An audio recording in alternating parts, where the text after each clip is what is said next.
Just once more, I will check if the audio is streamed.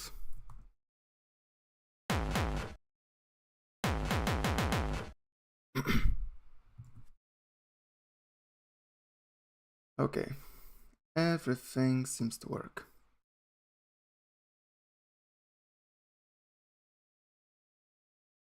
We'll just open the chat.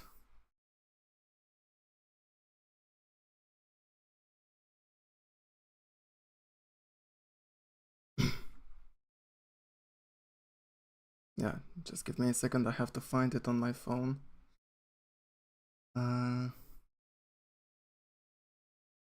For some reason I can't see it.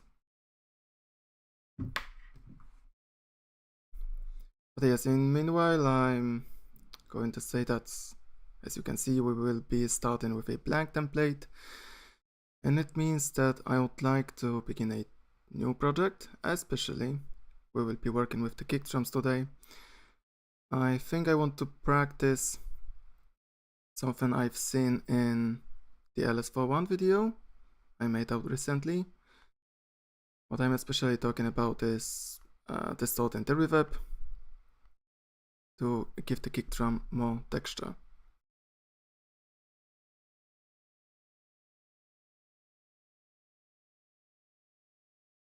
Alright, found it. Hello from Germany, hello from Barcelona, hello from Poland. Alright, let's start the work. So if you remember well, what we have seen in the LS41 video is that the kick drum was at least made of a few different elements, and one of them was a distorted reverb, the other sound was some kind of a kick drum transient, and everything was later added to a distorted rumble. Of course, this is a typical structure for a industrial techno kick, something that I have been doing also for a few times already. So inside of the MIDI rack, new MIDI channel, I have to get a drum rack. Personally speaking, again, we will just use a Vengeance kick drums for every element of the distorted kick drum. That's because Vengeance kick drums have enough punch in the low end, and if a kick sample has quite a lot of low end, its punch is quite fat, it will be easier to distort the sound in almost any way I wish to. Clubby kick drums would be the best. So let's bring some of these kick drums onto the drum rack. We will try to fill out what will sound best, and then we will leave with just one or two kick samples. But it's not going to really matter that much what kick drum we will begin with. That's because later we will add so much processing onto the kick drum that the sample we will begin with will be really something different.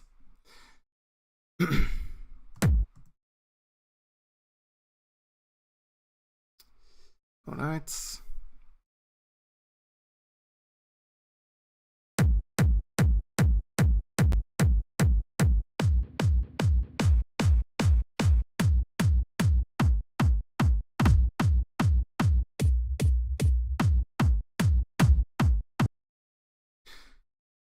I will just make sure that my voice is not much louder from the stream. It doesn't seem so. Okay.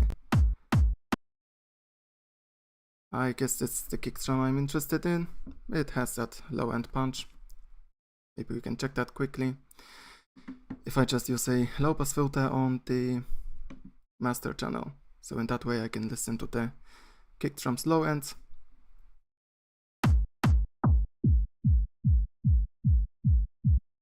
It has enough punch there. I guess it's a good choice.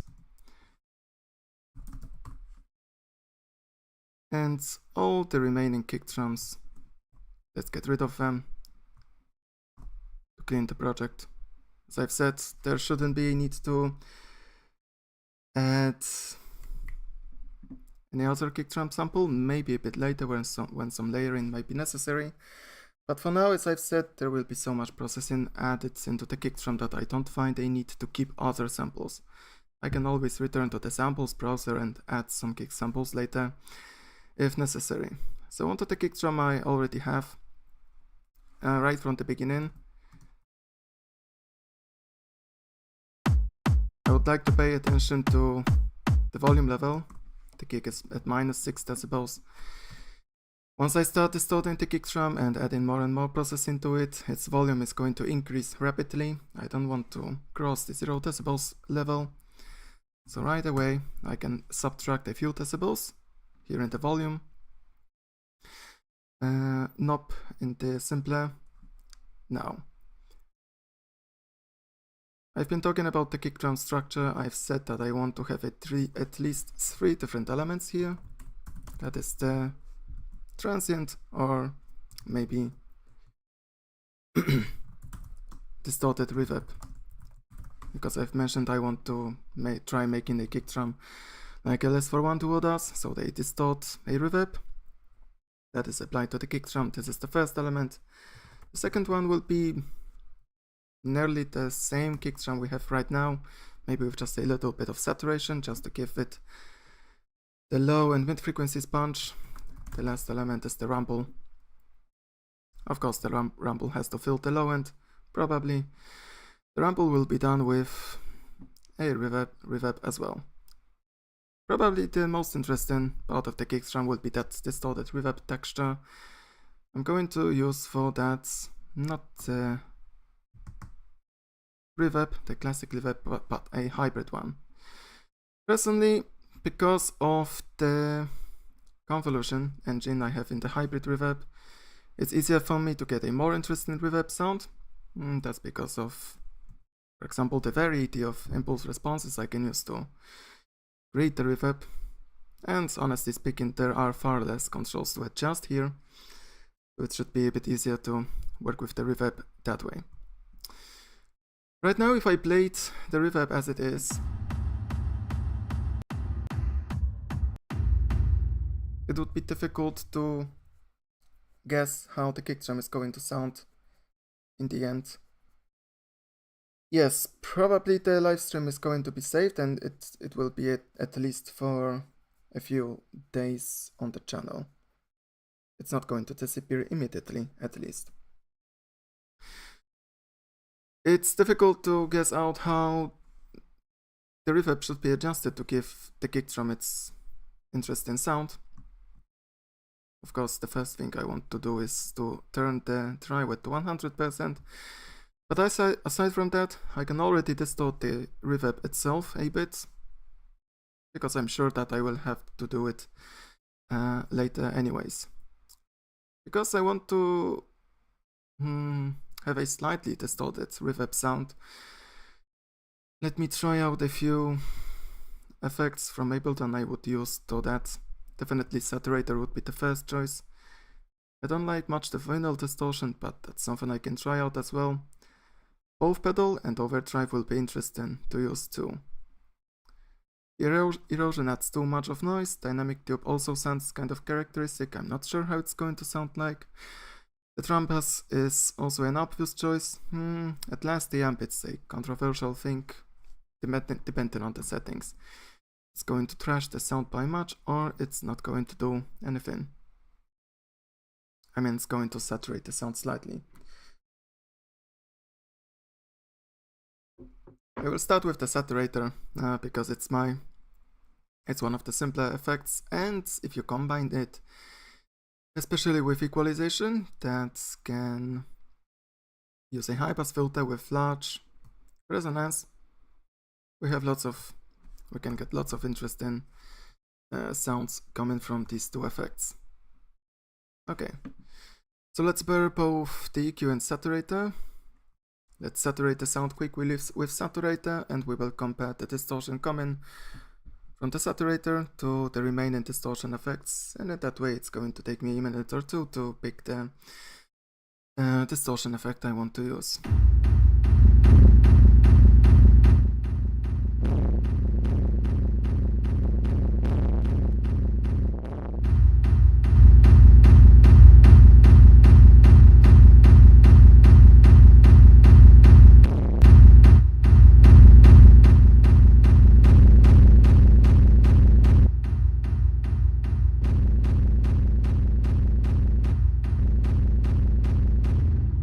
So that would be just a saturator without the equalizer, but if I add quickly high pass filter,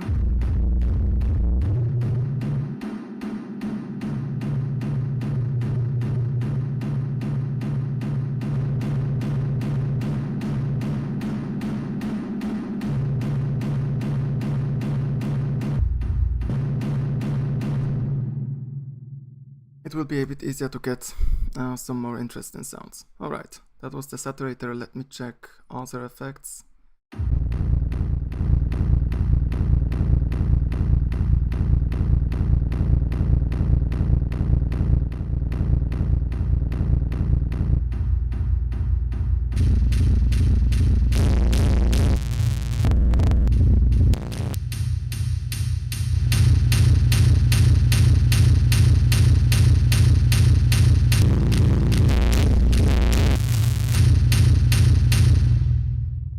Here I find the amp with the clean distortion style to sound interesting too. Let's leave it like that.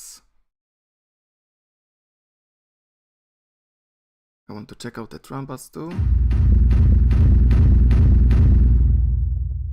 As you can already hear, probably we have checked out a few plugins, and in most of them the problem is that with this many low frequencies that I have here in the reverb, the distortion quickly gets us that kind of a farting sound. Maybe I can already use an high pass filter here in the EQ section of the hybrid reverb to get rid of some of the low ends.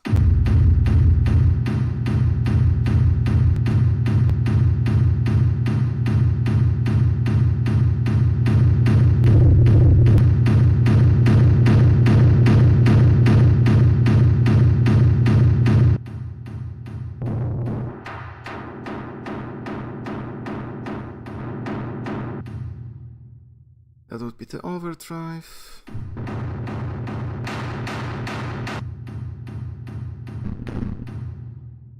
Okay.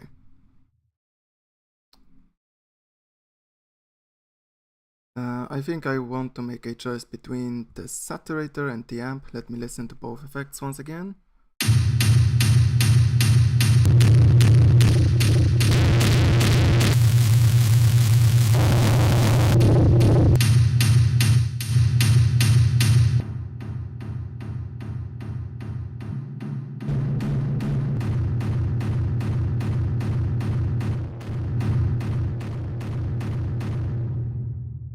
Saturator, well, seems to sound most interesting. Okay, so that's the effect I'm going to use. What we have to do now is to adjust the saturator, the high pass filter, and the hybrid reverb effect. We will later also equalize the reverb in a bit more advanced way. Maybe I will use a low pass filter too. And that's it. I don't think we will change the sample itself yet, but if we have to do something in the sampler, I might try pitching up or down the kick sample. But still, what would be the most important is the saturator with this reverb equalizer here. So now I don't plan on using more than a single distortion effect here, but it might happen that to get a more interesting sound of the kick drum, I will have to chain a few effects together. Okay, let's adjust the saturator now.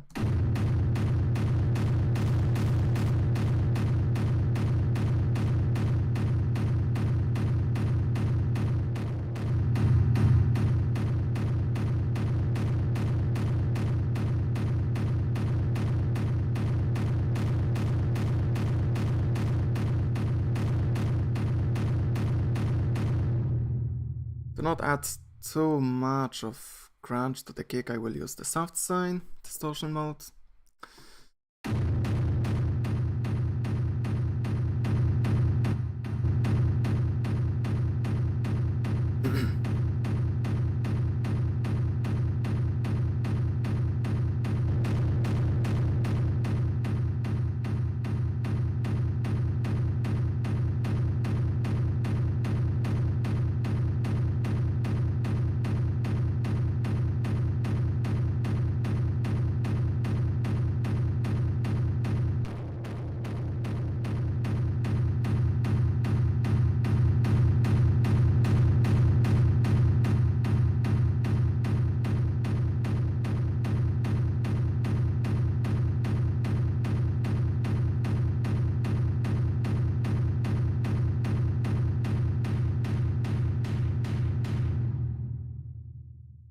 Okay, using both drive and bass knob is very helpful. If I didn't use the bass knob, that makes the saturator work more sensitive, make the saturator more sensitive to low frequencies. With this much of drive, we would have a distortion that it sounds totally bad.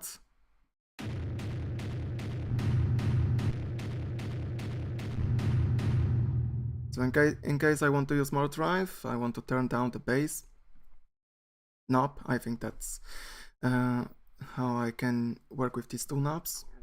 Now these three remaining sections are going to be are going to work the same as just a single filter here in the equalizer. So I might just focus on this equalizer here.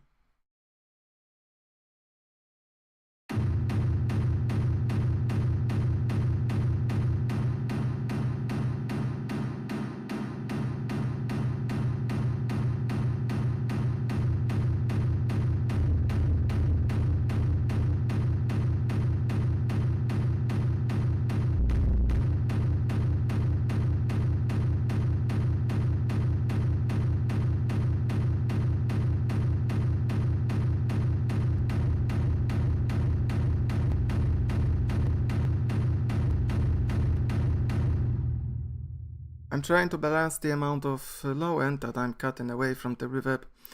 If I simply got rid of all the low end in the equalizer here, I would not get any crunch from the distortion.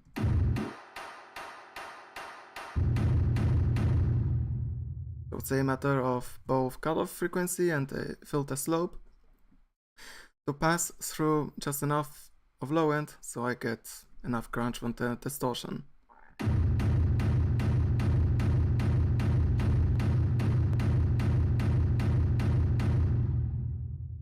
Let's also try a low pass filter just for a second.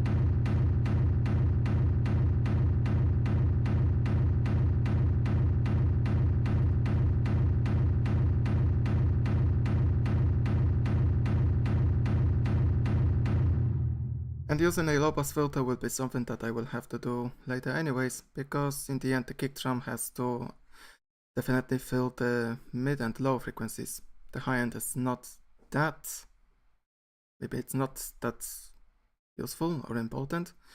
We don't need lots of high end in this kick drum anyways. That's what I wanted to say, so at some point a low pass filter will be necessary. At last I can play around with the normal bell filter to try to boost or cut some frequency range. If we do that before distortion, before the saturator effect, I can still control a bit the sound of the distortion.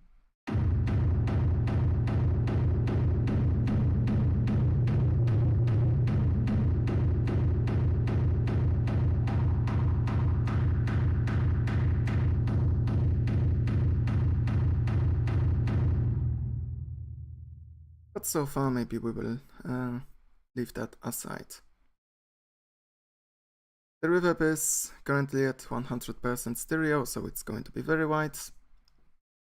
Even if it's a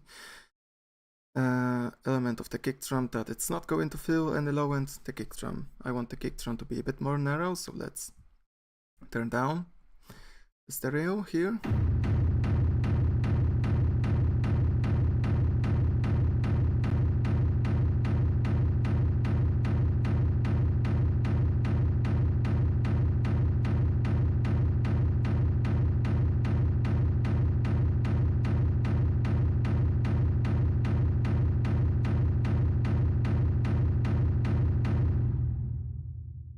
We can also turn off the pre-delay to 0 milliseconds. It's useless here to shift the delay in relation, to shift the reverb in relation to the kick drum. At last, since I'm going to use a separate sound for rumble, I can already use quickly a high-pass filter.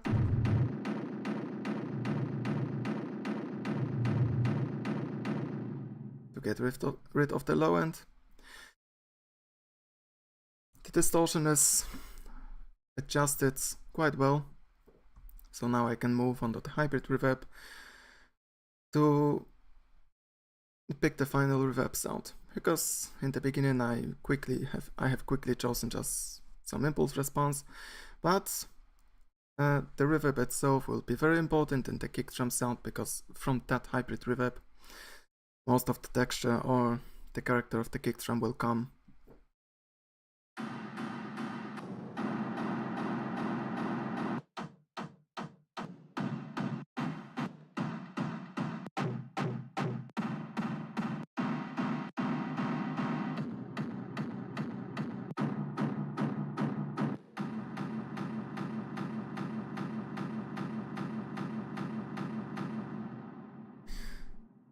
Along with changing some of the reverb settings, the reverb output can also change a bit, meaning that sometimes the reverb will be quieter, or maybe it's going to have less bass, so it's not going to get distorted as much as with previous settings. Just in case, I will get an utility prepared, so I can increase the output of the reverb, and then the reverb is fed into saturator harder to get back that grunty distortion.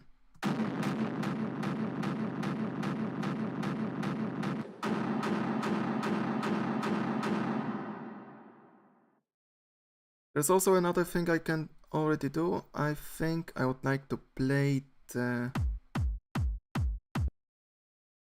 kick drum along with the distorted reverb.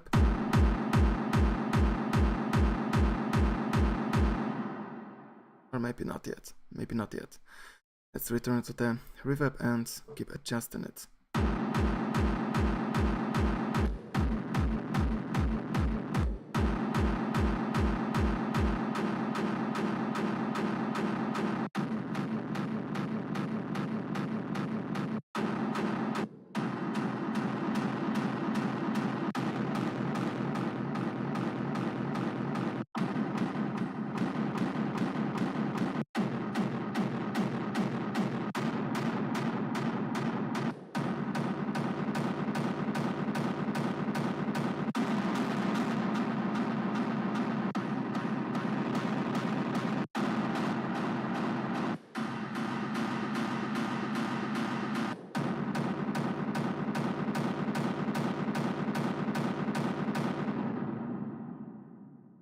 I like this impulse response. I was paying attention to make the reverb long enough, or rather to pick an impulse response that makes the reverb long enough, because of course the reverb has to fill the whole kick drum length.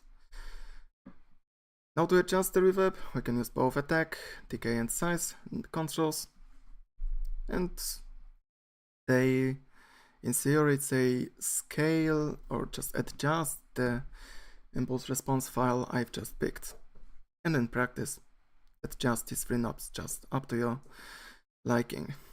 Once we do that, we might touch the stereo once again, and then it might be possible that I will have to again work a bit with the saturator, or maybe add some other distortion effect. There is still going to be a lot of experiments when it comes to making such a distorted kick from scratch.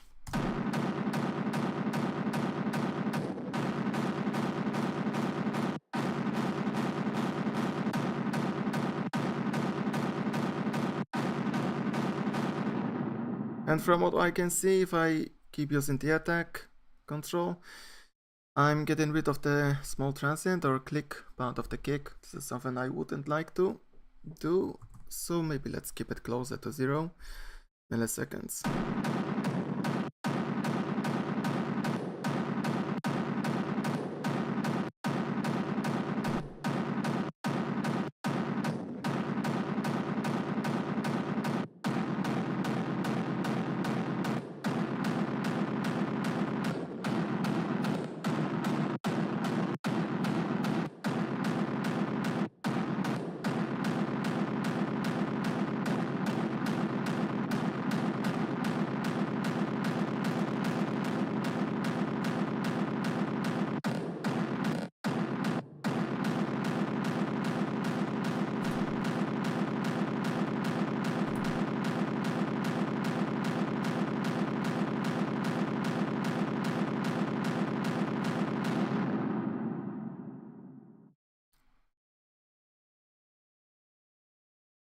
Regarding the reverb, but I don't want to adjust anything more. So once again, I'm going through the equalization, the distortion, the input gain as well. That's the utility that drives the sound towards saturator more.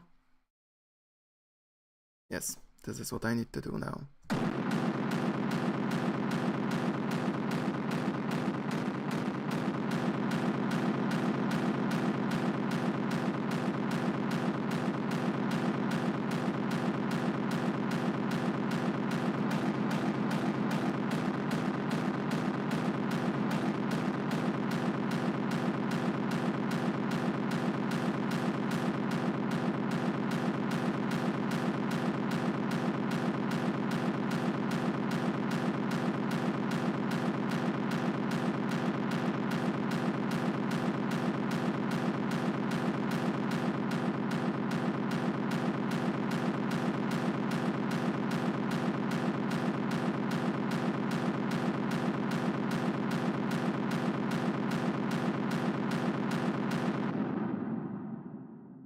Now onto the saturator.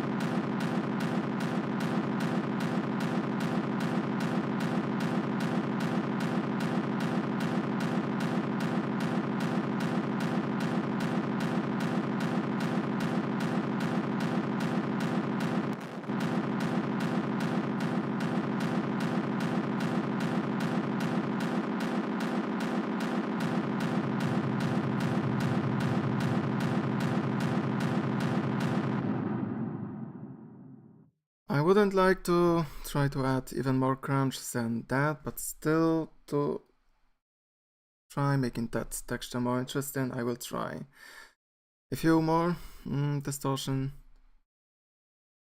let's say opportunities, that is trying to chain more than a single distortion effect. I remember that amp sounded interesting in the beginning. I'm going to try to use it somewhere quickly.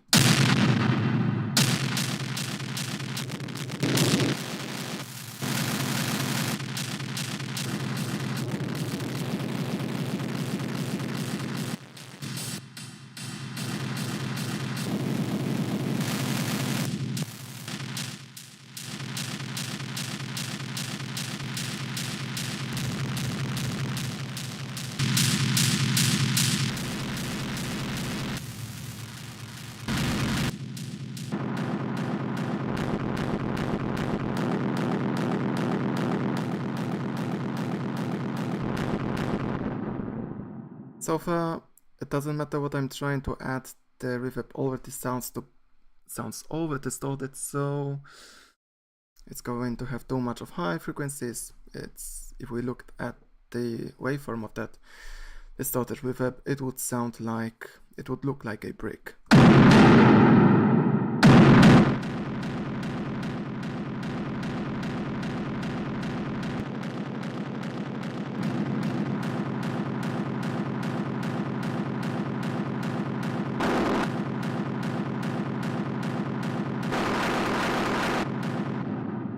Same goes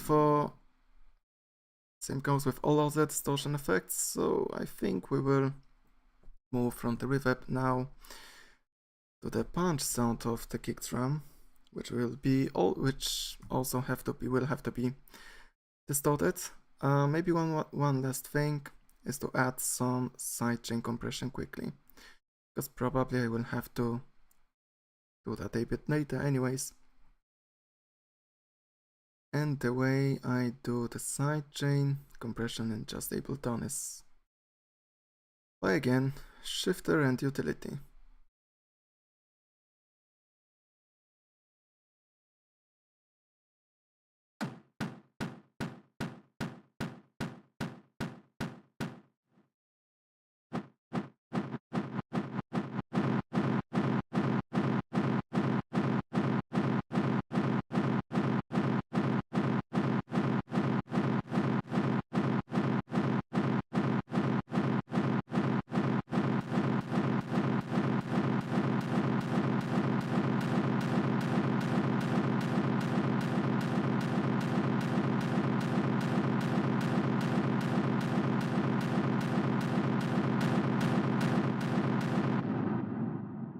I wonder if that's going to be useful or not. For now, I'm not sure. Yeah, also what I said is in the beginning, I'm just trying new techniques out. Personally, I don't have that much experience of distorting the reverb.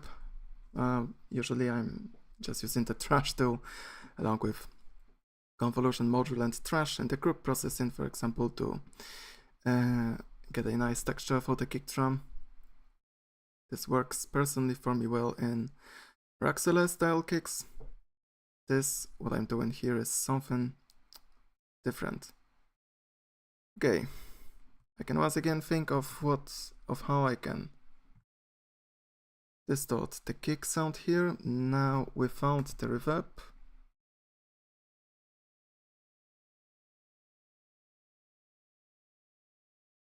So let's paste over the effects I've been trying to use before, and maybe let's begin with the saturator. It worked very good on the reverb.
Okay, yeah, once again I'm trying out different plugins to see different effects to see what's going to work well.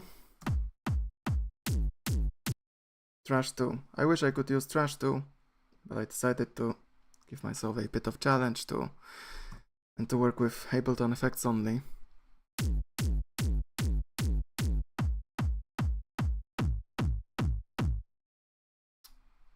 Okay.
With Trash 2, what I would do, usually I would take the same kick, and with Trash 2, what I would do is I could use the convolve module at first,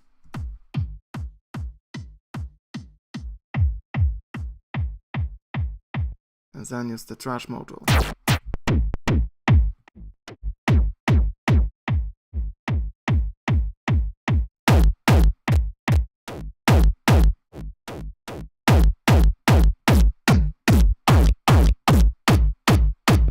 And then depending on, of course, the distortion settings, we can get a decent kick or not.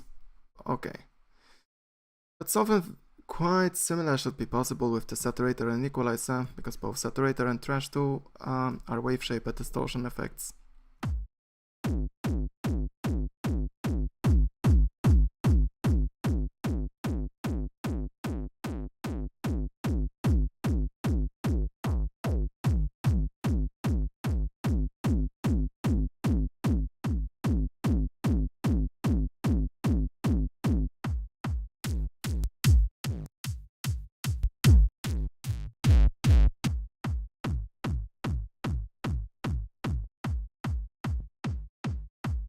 Okay, checking out the remaining effects.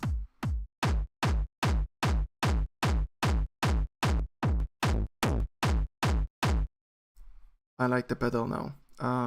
It's going to give, I think, a bit more punchy transient for the kick drum. The pedal here, compared to saturator, gives a much fuller sound.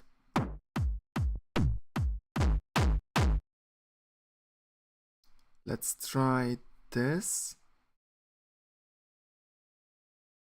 We can quickly add to that the same EQ I've tried to use along with the saturator.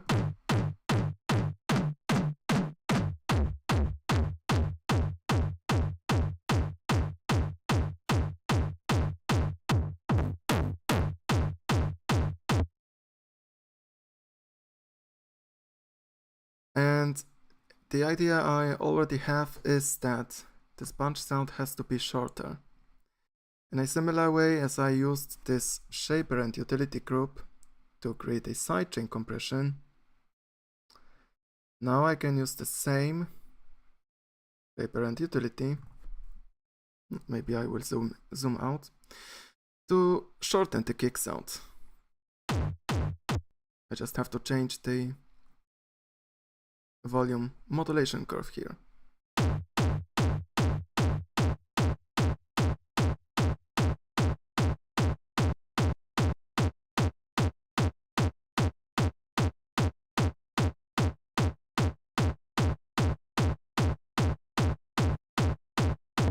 Something like that.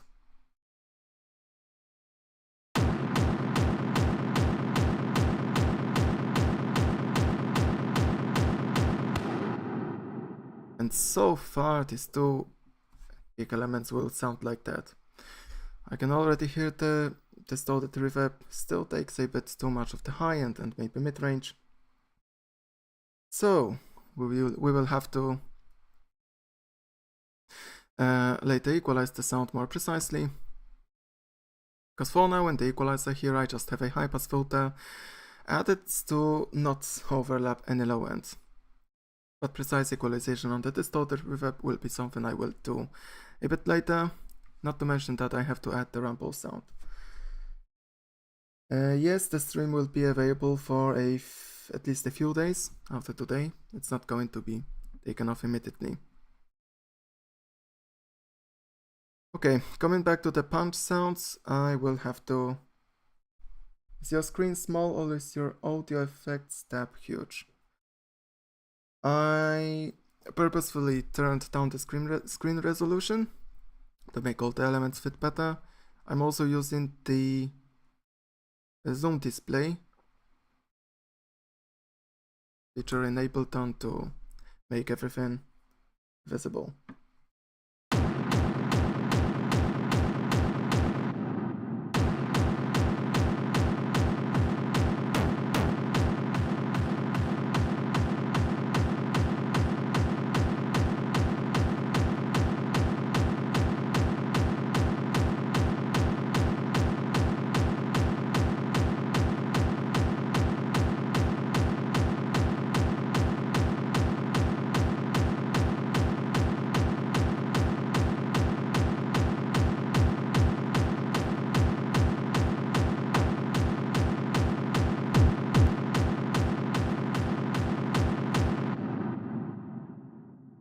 I guess there isn't that much to adjust here in the pedal, because the section on the bottom is just a boss distortion equalizer. Since I will be equalizing the kick sound later, maybe I will not touch it anyways. I don't need to blend this effect, because I want to distort the sound completely. I also don't need to add here an low end with the sub switch, so let's leave the pedal as it is and use the equalizer again.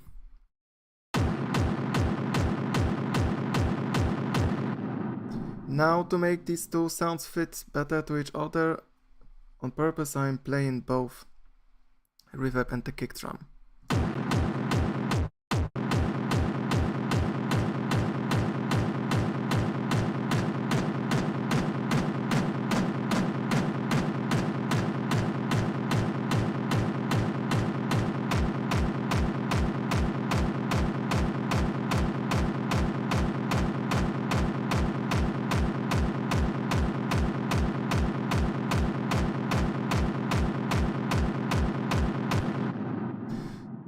In distortion, what is important when we are using a high-pass filter like that is not only the cutoff frequency, but also the slope, depending on the how edgy a high-pass filter is. We will also get a different sound coming from the distortion. Unfortunately, Ableton EQ8 gives me only 48 decibels per octave filter and 12 decibels per octave one. There is also a 24 decibels per octave filter. For some reason it's only in the audio filter effect, but here is another type of a low pass or high pass filter that I can't find in the EQ8. I don't know why the EQ8 isn't updated yet. They could add more filter types in the equalizer in Live 12.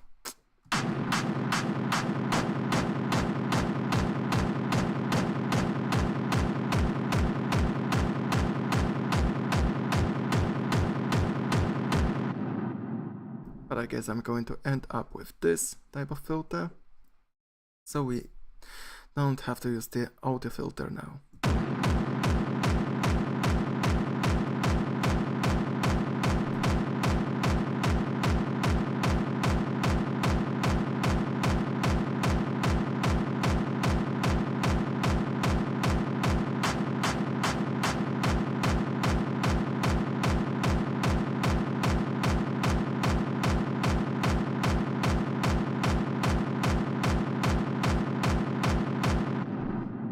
Once again, I'm not leaving lots of low end in the punch sound, because not only I will play the rumble sound underneath, but also I think the industrial techno kick I would like to get.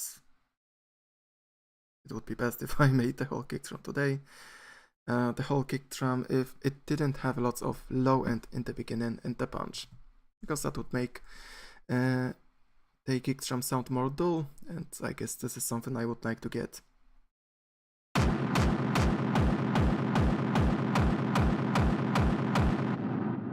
Also, once again, we take care of the high end. We don't need lots of high end in the techno kick drum like that.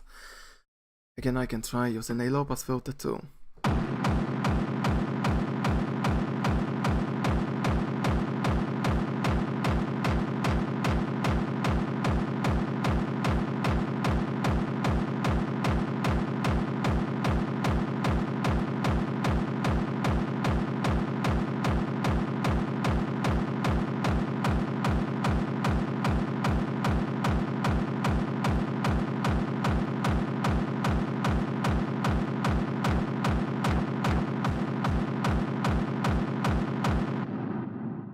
Let's adjust the length of the kick drum sample once more, so we return back to the shaper and utility combo.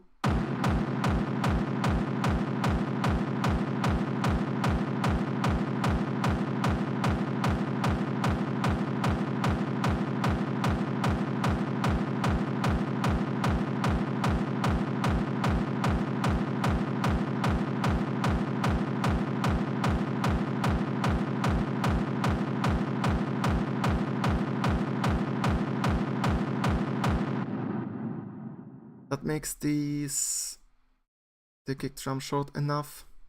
What I can try to do here, once again, I'm going to try to saturate the kick sound for the punch a bit more. I want to move all the effects before shaper and utility. I guess it's impossible to do it that way, so we will move this to the end instead.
You miss M1 piano and a string on the background. I think I don't get it. Okay, the overdrive is probably will be the other effect I will use. Everything that I found useless on this punch kick sound, I'm already removing it. So that's why the last effect to check out is the vinyl distortion.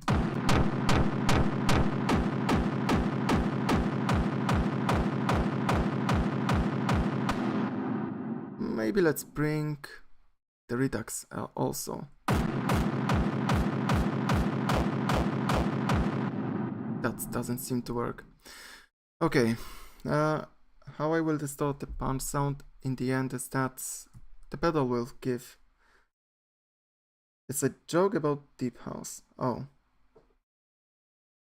I didn't know that, but I guess I guess that's some sort of a meme that it's similar to it needs more cowbell, right? The pedal gives me the most distortion, and I'm using the pedal to give the beginning of the kick drum the character I need to. But with the overdrive, I'm going to slightly enhance some mid-frequencies range to give the kick drum just a bit more of that sparkle. So that's why the dry wet will be turned down by a lot, and now if we quickly compare the kick sound with and without, you will hear what I'm talking about.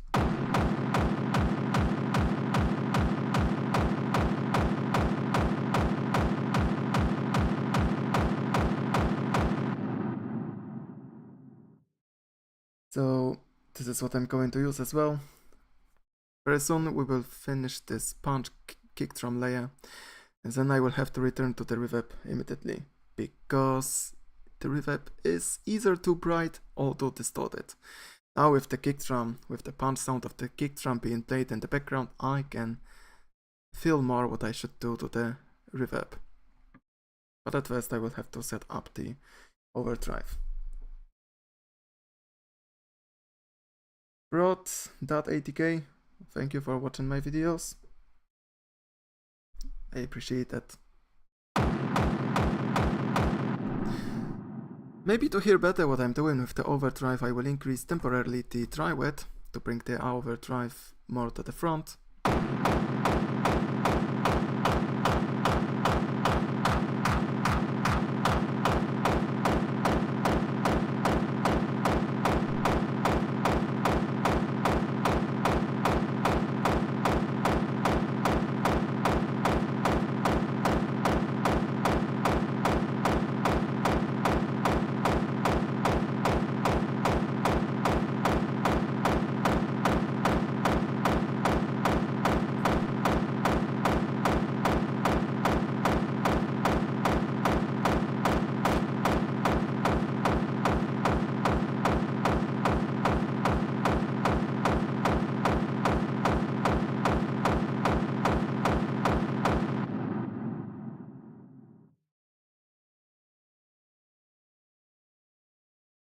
Would you mind checking something out? I've been working out on stream and maybe give some advice on the track. I put a lot of work in it, the kick, and I use a lot of tips from your tutorials. While right now I'm working on the project, surely I can give you some feedback later when you send me this track or the project. I think on Instagram, yes, you can add me on Instagram. This is my Instagram handle. You can write me there, hit me up, and tomorrow or maybe after the stream, I can check out what did you do. But now I would like to work on this kick drum specifically.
So to quickly check out again how I distorted the kick. Once again, the pedal gives most distortion here.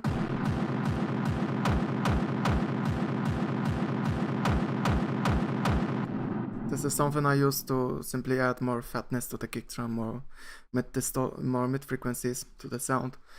But what gives the kick drum more character is the overdrive, but the overdrive doesn't distort the kick as much as the pedal.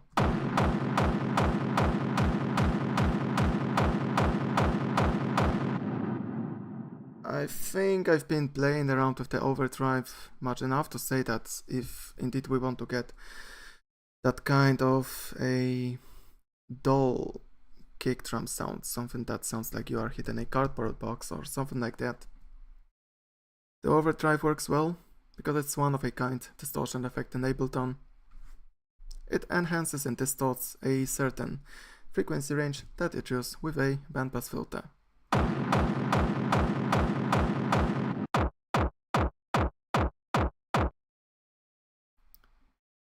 I also want to get rid of the low end from this part of the kick drum, because preferably later I would like to play the rumble sound, reverb rumble sound, without a sidechain compression.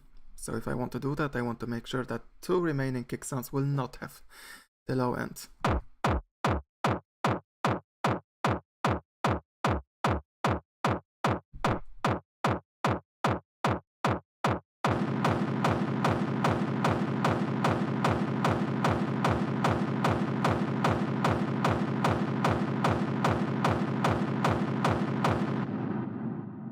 Let's leave the EQ like that.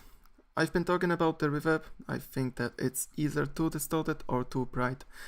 Before I make the rumble reverb sound, I want to turn down the amount of distortion or remove a bit more of the high end here.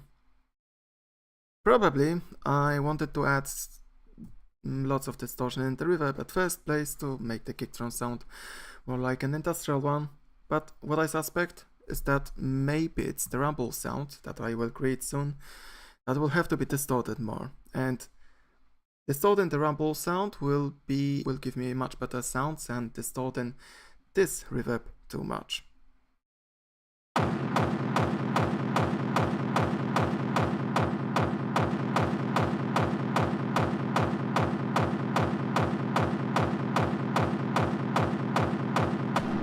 So I'm both turning down a bit the amount of distortion added with the drive, but also I can use the low pass filter in the reverb's EQ once again.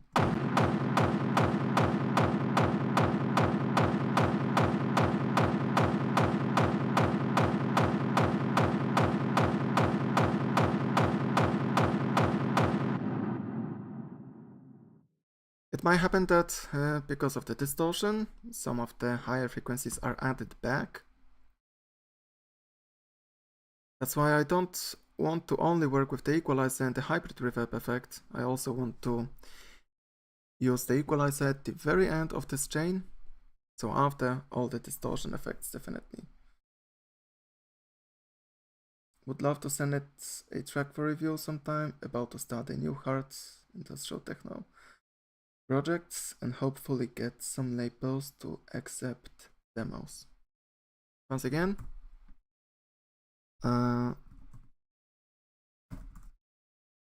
please add me on Instagram later after the stream. I can take a look into your track.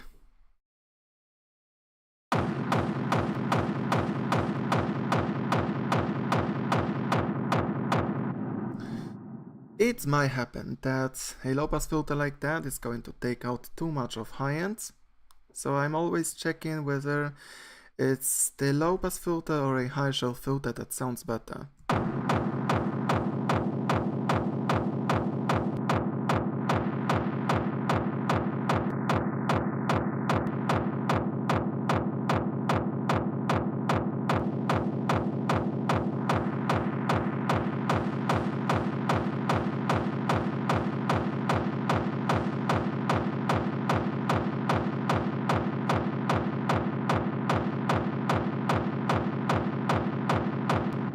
And here I guess I'm going to use a high shelf filter.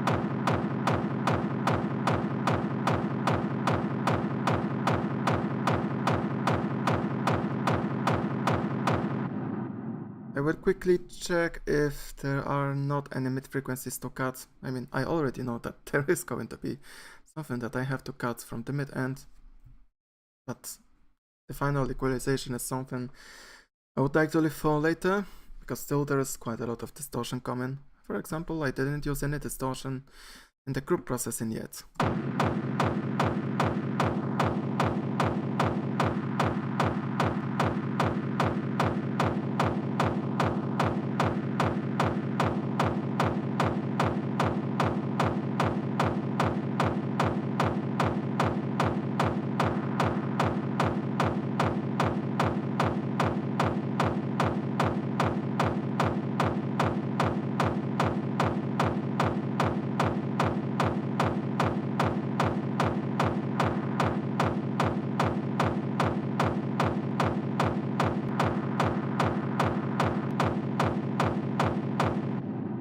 So far, this distortion we have here must be enough.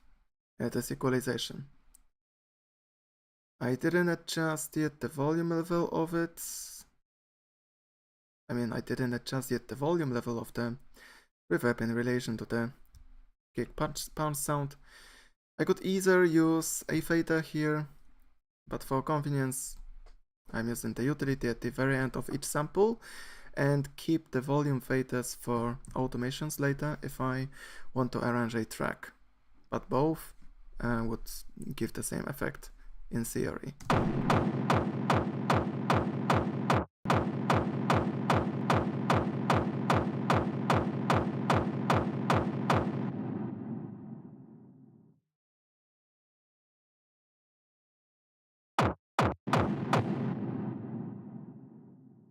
Let's see if I don't need to cut any high end from the punch kick sound.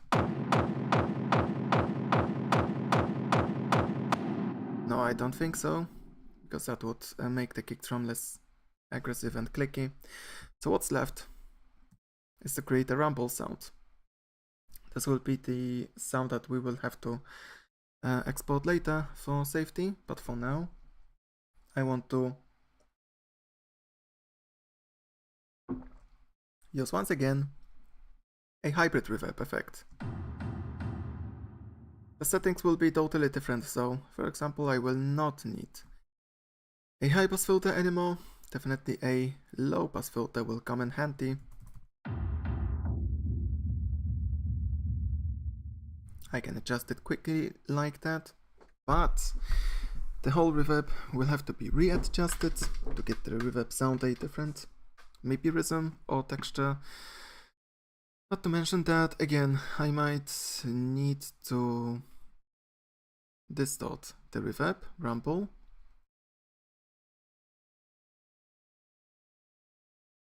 Once again, I can bring out already some of the effects I'm interested in trying. And as we know, distortion adds higher frequencies to the sound. That's why in the very end, I have to add another equalizer with another low pass filter.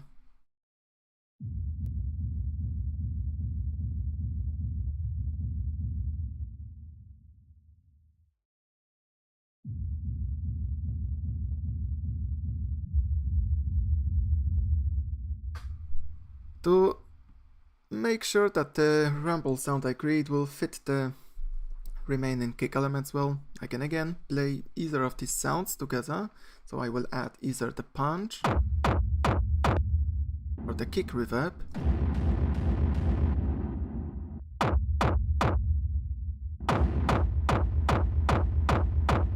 Okay, maybe let's play both sounds, but the distorted reverb will be turned down in volume by a lot. I'm doing that so I can focus on the rumble sound I want to create now better.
I want to see what frequency range does the low end take. I can actually look at the EQ8. 52 Hz. It could be a bit lower if I want to make the kick drum sound deeper. So if I need rumble to take more low end, if I want to make it sound as if it's deeper, I can't pitch down the kick drum because naturally it would change the sound of all three kick drum elements. That's why I will use the shifter on the rumble sound only. I don't know yet if I'm going to add it before or after the hybrid reverb.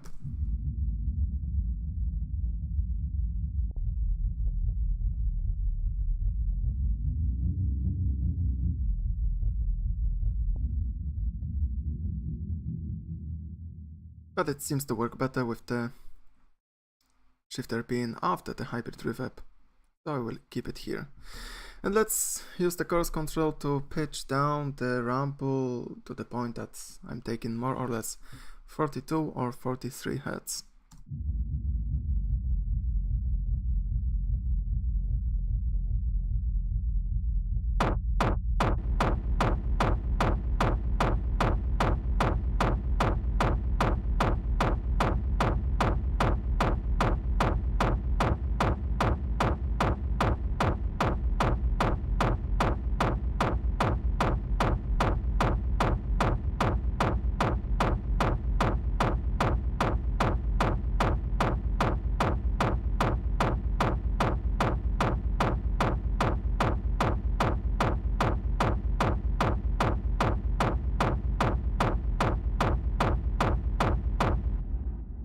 Of course, it's not mandatory for each techno kick drum to occupy the same 40 Hz range. For the low end, I'm doing that, so I have the kick drum that sounds simply deep enough. But of course, depending on your preferences, it could take 50 Hz, sometimes maybe even 60 Hz, but I think 60 Hz is the subfrequencies area more for trance techno, where indeed that bass seems to be a bit higher. The reverb is pitched down, so let me return to the hybrid reverb effect, because here I want to readjust the reverb settings, and now I will be thinking of the rhythm of the rumble sound.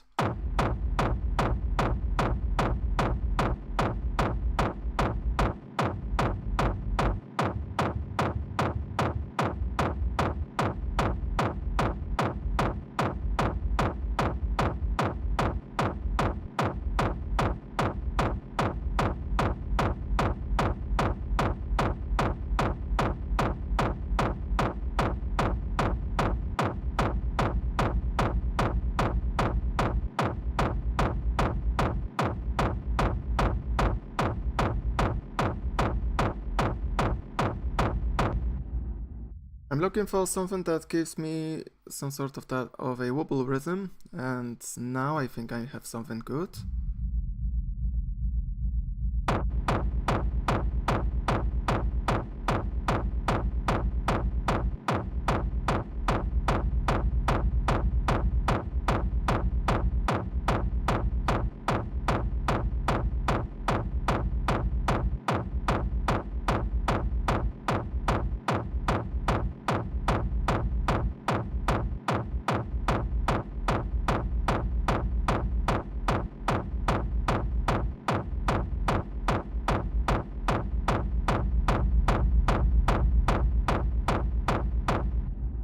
I feel like using feedback will give me the same effect as just making the rumble sound louder. Regarding the hybrid reverb here, there's nothing more I would like to adjust aside from the stereo control.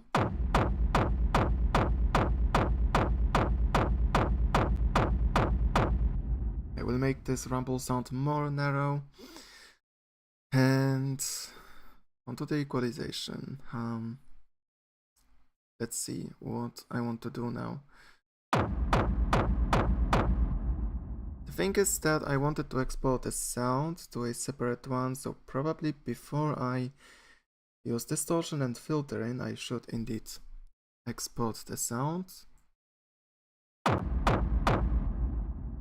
means I can also turn off the shifter temporarily.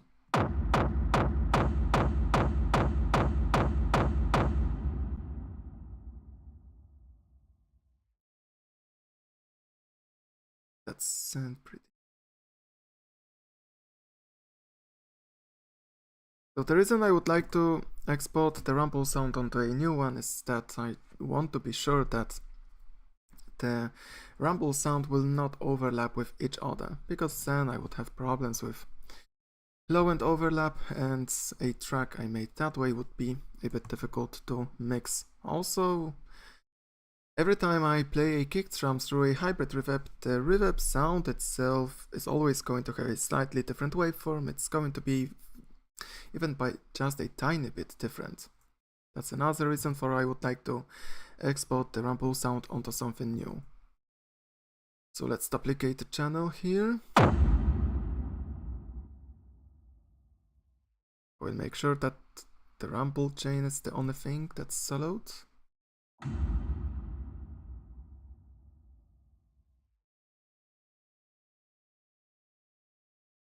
Let's freeze and flatten it.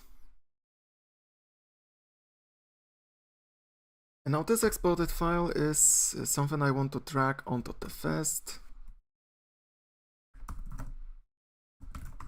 channel with the kick drum I'm already working with. So let's find this file in the browser. Here it is.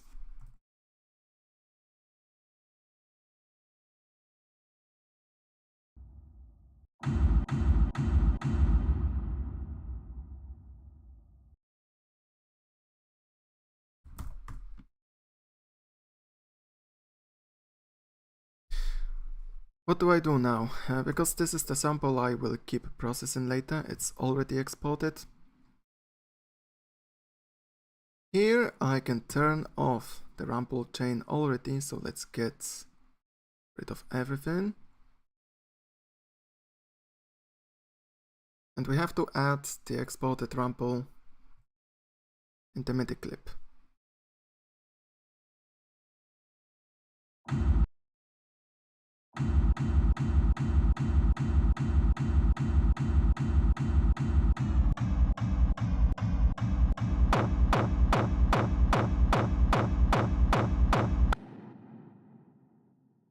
Regarding the rumble processing, what I wanted to do was to saturate and distort it, but also I wanted to add a low pass filter.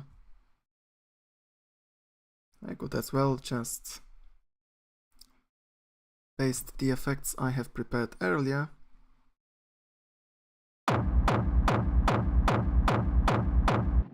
And we will start with an equalizer.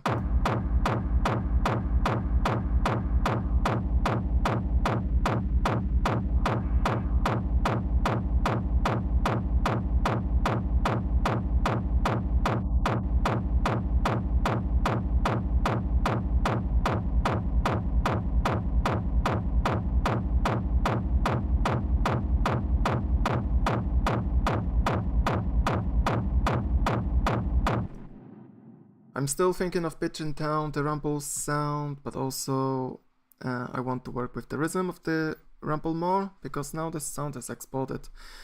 I can not only change the pitch of this sample without using the shifter effect, I can also change the starting point of this sample, which will give me a different rhythm.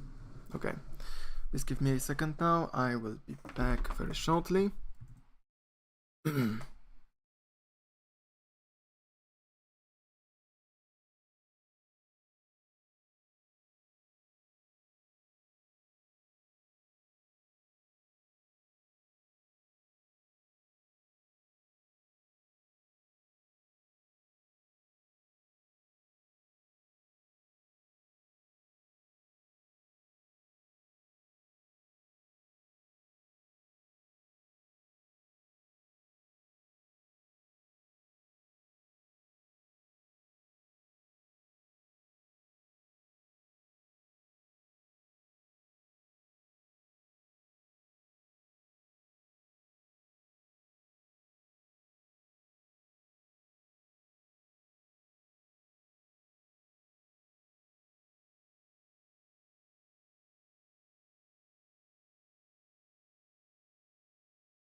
Okay, I'm back.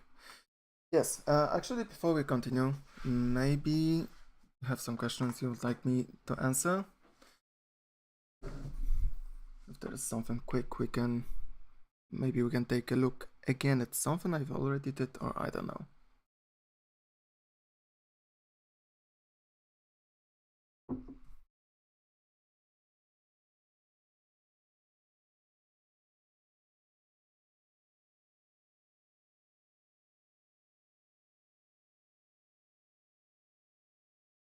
Okay, I will move on to working with the kick drum further. Probably if someone has asked a question, I will see that on the chat in just a minute or two, so I can get back to what someone wanted to say. That is, if someone indeed had a question. Yes, I stopped by pitching down the reverb. I want to also change maybe the starting point of it to give the rumble a different rhythm.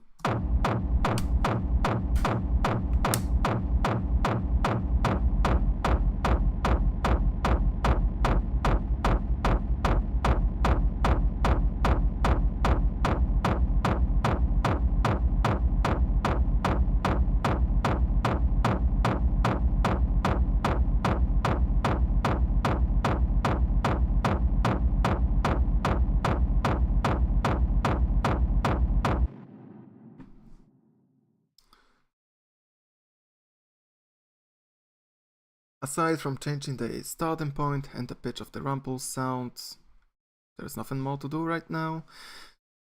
We can keep adjusting a low pass filter and using some saturation here. Maybe let's turn off the distorted reverb part of the kick.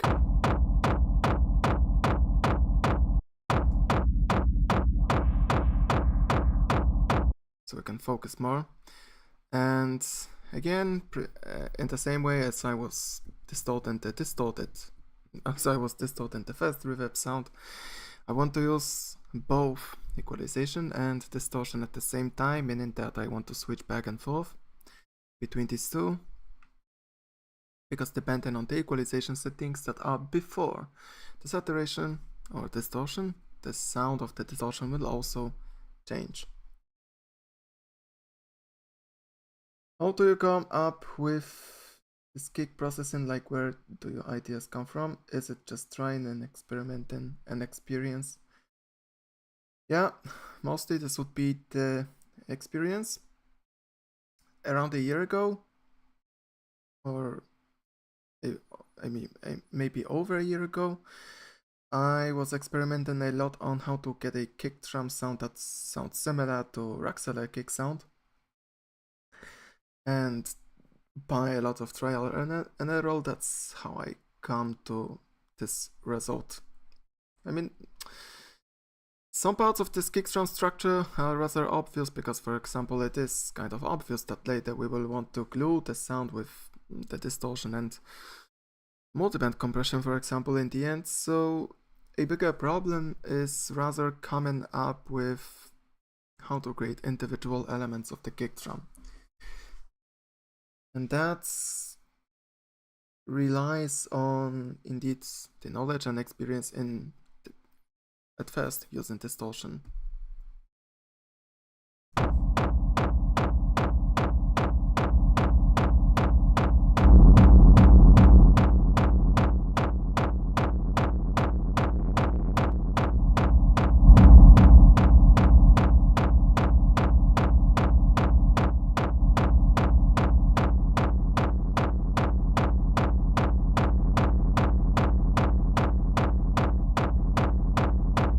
That's what does the saturator sound like.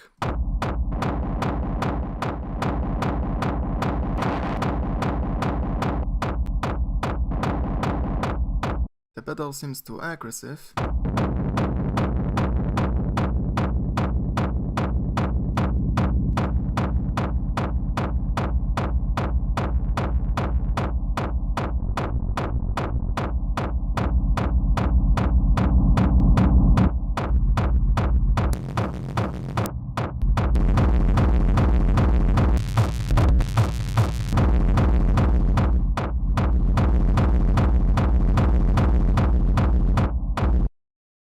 And probably once again we will keep using the saturator effect. Yeah, we are almost doing the kick in the same way as LS41 Duo, because instead of using the saturator, they rather use the newfangled saturate plugin, but it's also a bit similar to the saturator from Ableton. There's maybe also one more difference. Probably LS41 makes better kick drums than mine. Okay. Not to compare myself with anyone, let's come back to the saturator. For the third time, it seems to distort the rumble best. As I've said, we will be using once again the equalizer and the saturate, and both equalizer and saturator, to get the right texture for the rumble sound. Once that's done, finally we will be able to start group processing. So on the group processing, we will also throw some distortion to keep adjusting the sound itself, to keep distorting it. But more importantly, in the group distortion, we want to glue all three elements together.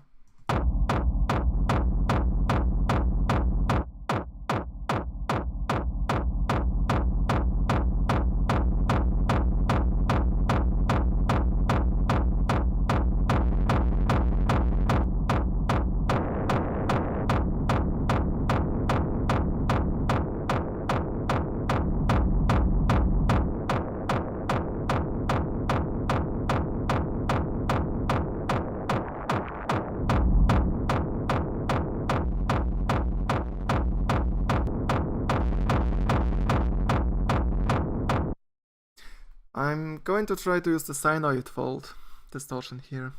It gives again a bunch of mid frequencies that sound very interesting.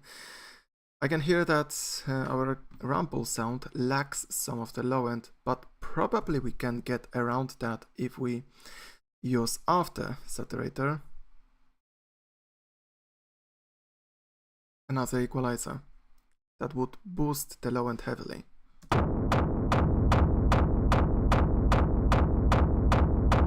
This could look something like that.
Okay, using further the color section, that is probably will not make much of sense.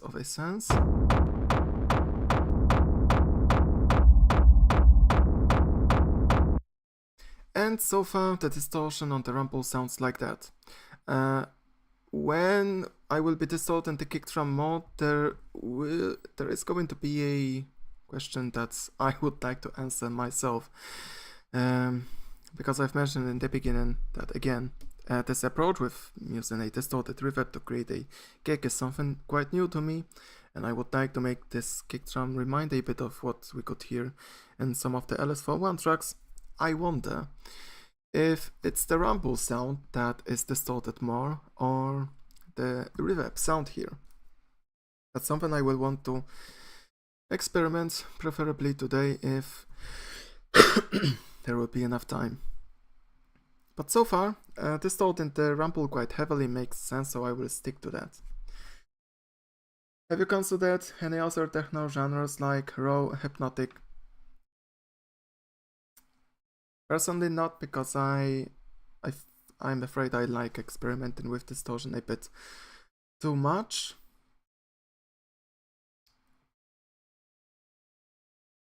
And that's mostly the answer for your question. I think I would be also fine with trying out dark techno, but the kick drum sound design in dark techno, I don't think it would be that interesting as in the industrial techno. There's simply too much to play around here with these distorted kick drums. This is also a part of the fun for me.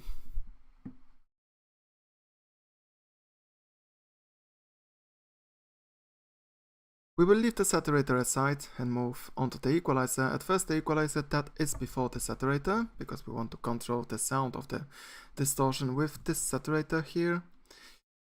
And in the end we can equalize a bit this rumble afterwards. I don't suspect that I need to use more distortion on the rumble sound here, but that's something I will also want to check in a few minutes.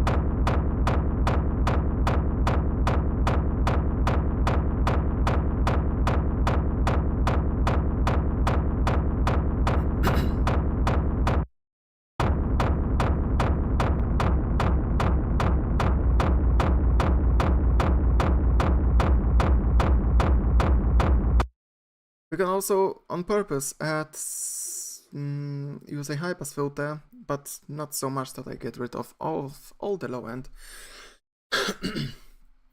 But as you could see in the example of Distorting, the punch part of the kick drum or that reverb I did in the very beginning, again, a high-pass filter, especially with large resonance, can change the sound of the kick drum tremendously.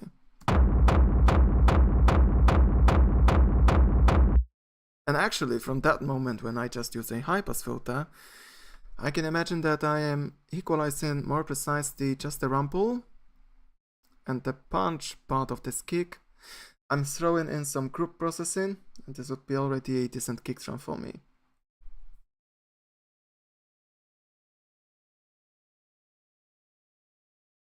So that was a good decision to try out a high-pass filter on the rumble sound here.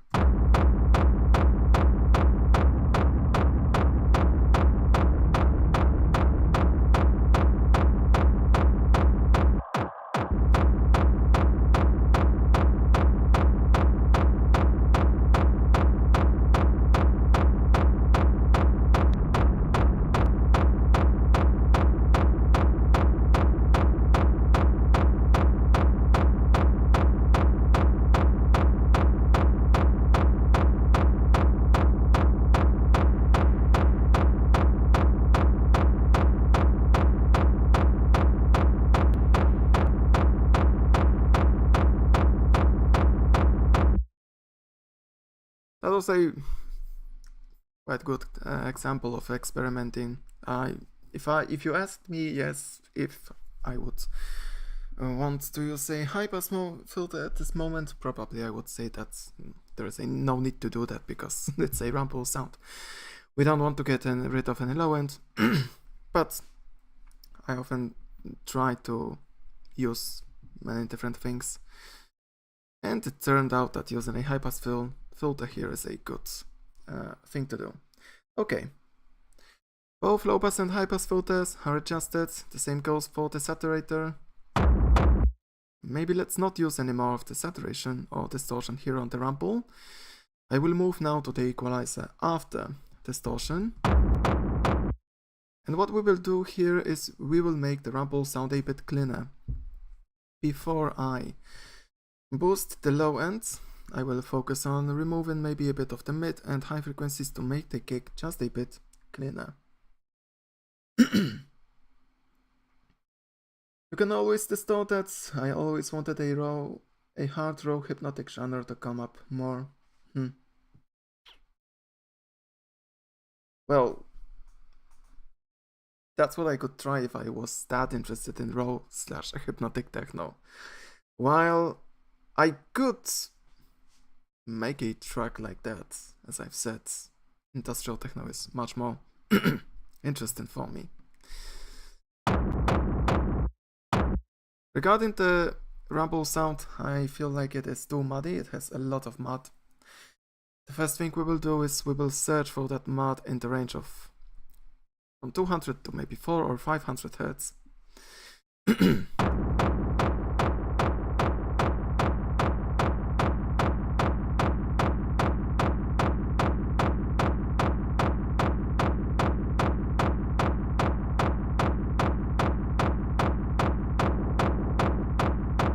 Okay, it might have turned out that the sound I want to get rid of, that hollow sound, is in a bit higher frequency range.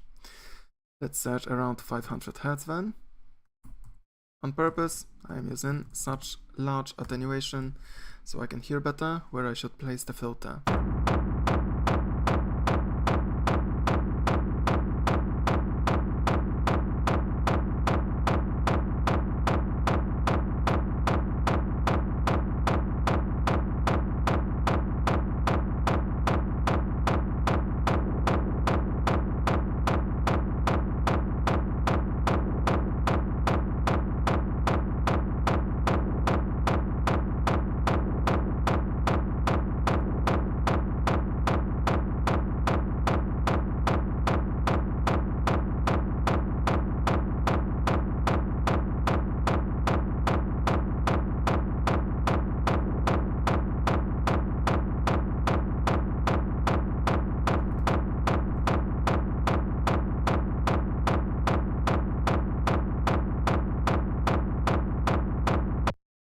The mids are cut a bit to make the rumble cleaner.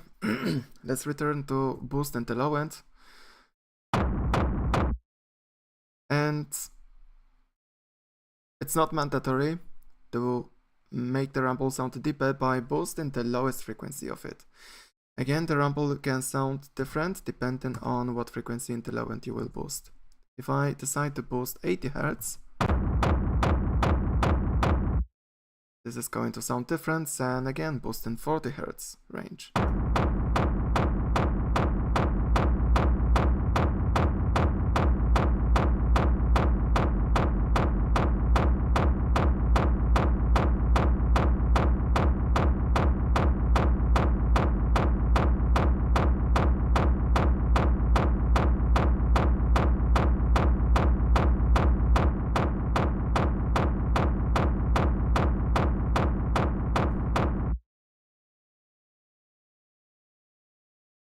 Okay, actually, before I equalize this rumble sound more, maybe I would like to fix some issues with this kick sound.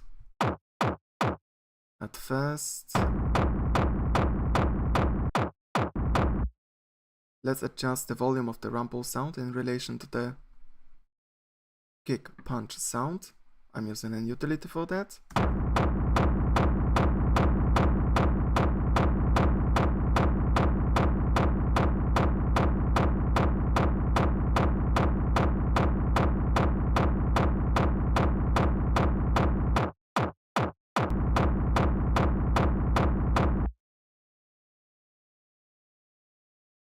Thank you, Full Psych, for watching my videos. I appreciate that.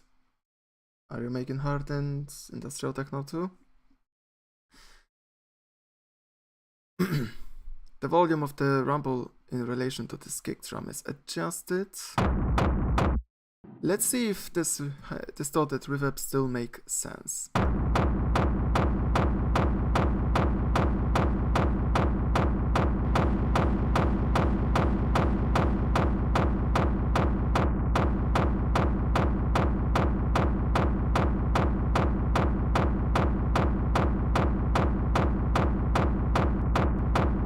Okay, from what I can hear, it still makes sense to use this reverb sound here, but there are some things we will have to do it with this sound. Maybe at first I will try to sidechain it more to give the kick drum more rhythm. And yes, working with the rhythm and group processing would be now the two most important parts of this kick sound. The thing with the rhythm is that, well, the kick drum has to be more rhythmic.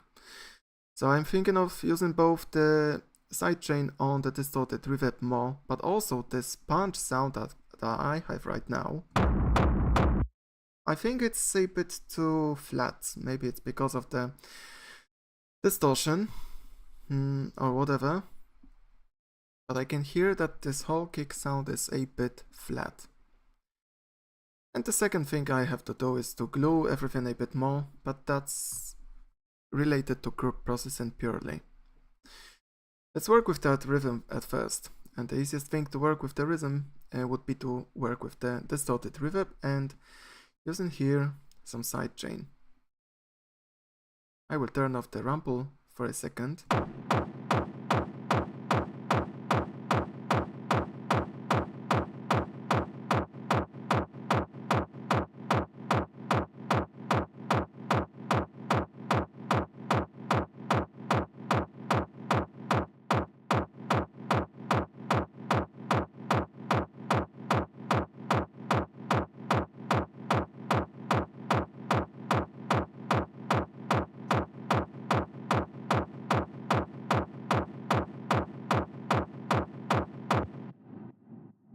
With that sidechain, we are adding the rumble back.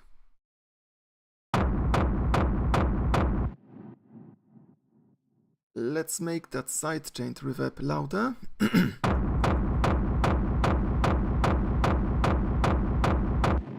And now, with that sidechain compression added on the distorted reverb rumble, I can show you how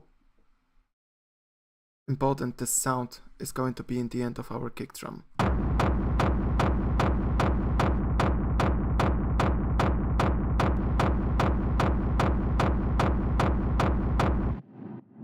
Now with that sidechain compression, there's lots of rhythm added to the kick sound.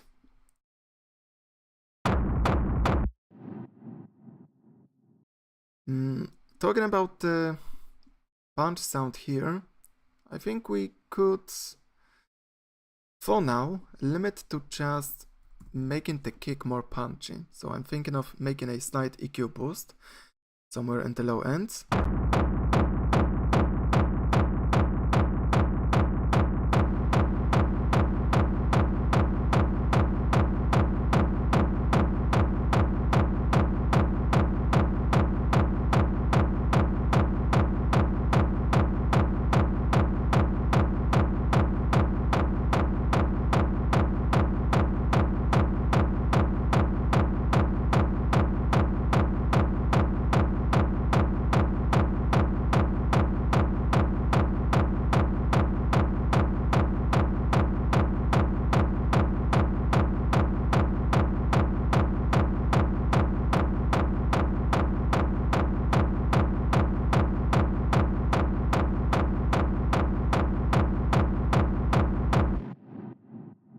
Adding some parts to that kick drum sample helps also a bit with the rhythm, but we are also making the kick drum sound stronger. That's something I also need. By the way, I would like to appreciate Ableton effects, because I've already added quite a lot of them, yet the CPU usage is just at 10%. That's great. Because we need to add even more of these Ableton effects right now. I haven't touched the crew processing yet, and to start gluing everything together, it would be best to use some distortion here.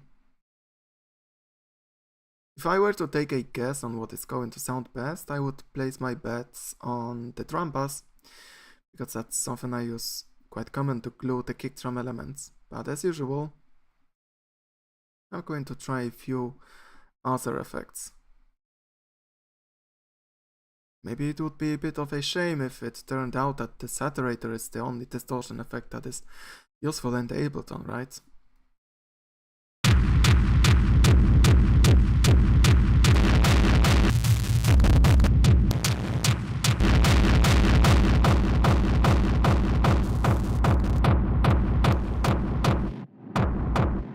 The amp might be a bit too aggressive. Let's turn it off for a second.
The vinyl distortion doesn't sound good.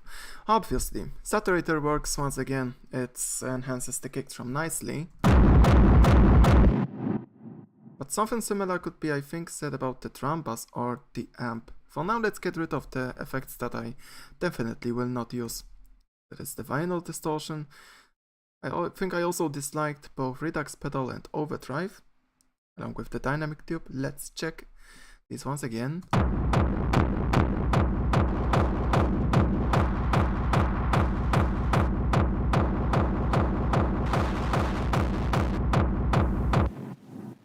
Exactly, I don't need these. We are left with these three effects, and let's pick something out from them.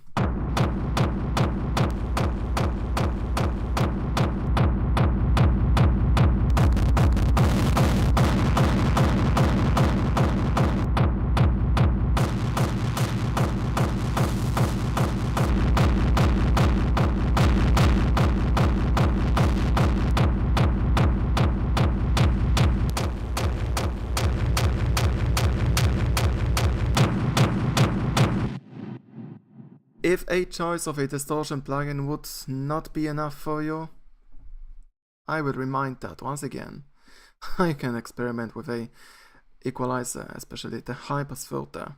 Maybe it doesn't need any resonance now, just a high pass filter like that will still change the whole kick sound.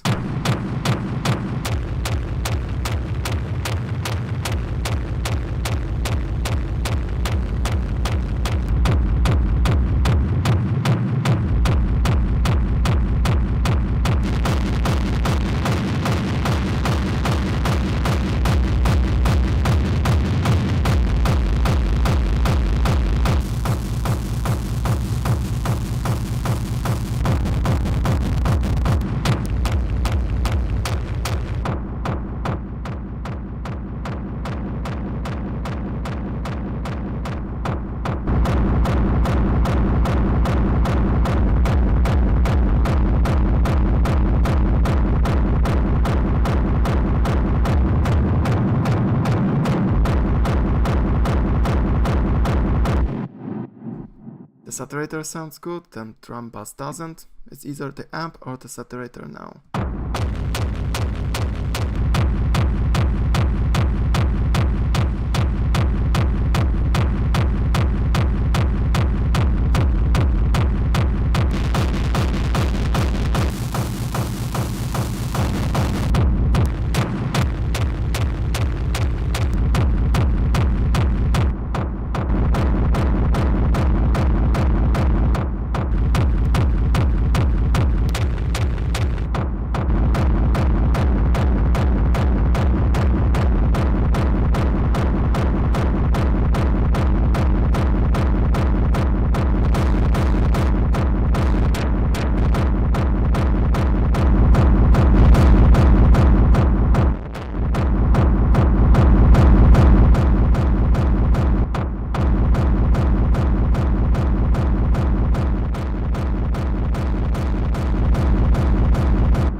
Okay, it's a bit difficult choice.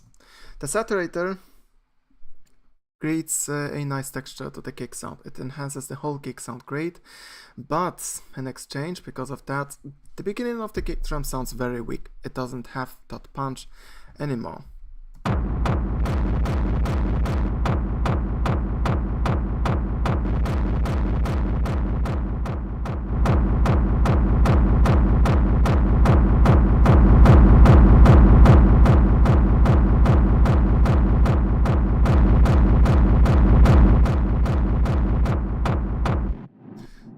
So that's why the saturator sounds a bit bad here. On the other hand, the amp,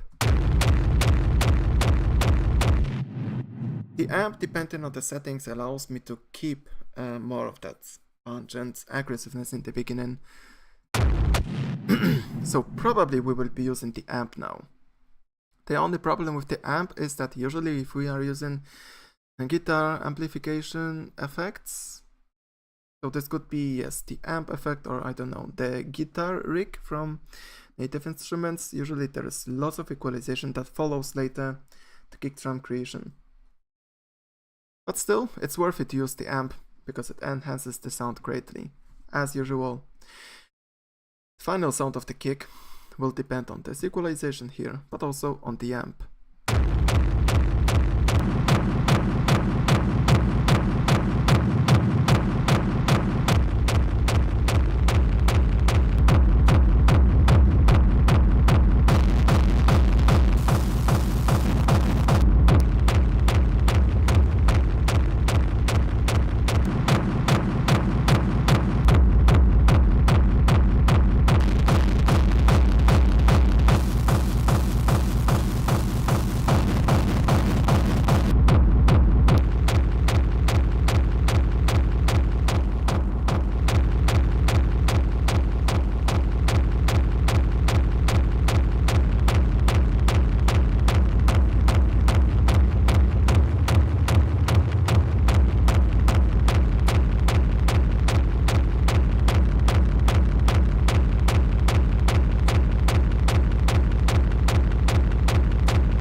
Okay, now by playing with both triwet and gain that tells me the amount of distortion, I think I found a solution on how to use distortion on the group processing without losing that much of punch on the kick drum.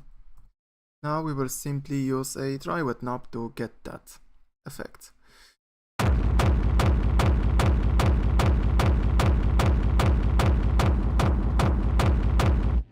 So now to explain this concept quickly. If I use this effect at 100% of wet, then I'm going to add lots of that nice crispiness to the kick sound, even with smaller amounts of gain.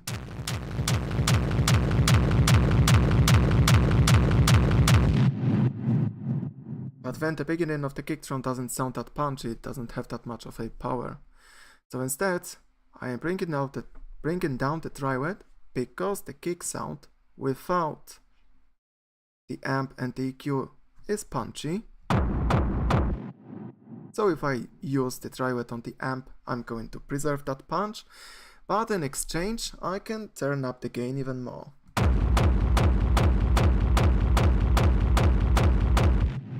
To make the kick sound fuller.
Now we are making simple equalization adjustments, but they also shape the distortion a bit.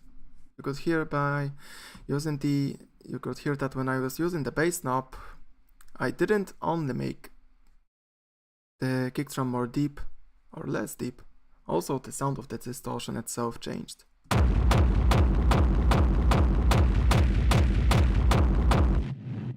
So I'm using these three knobs to further change the sound of the distortion.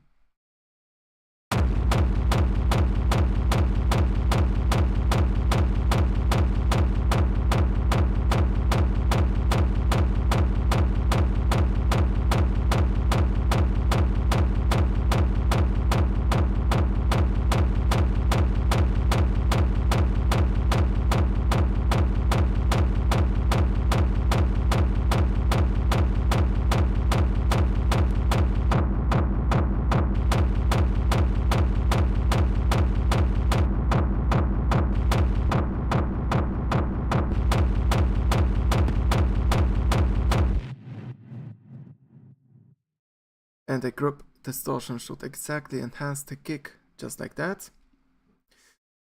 There are a few things I would like to do to this kick drum before I actually use the multiband compression to glue the mid frequencies more.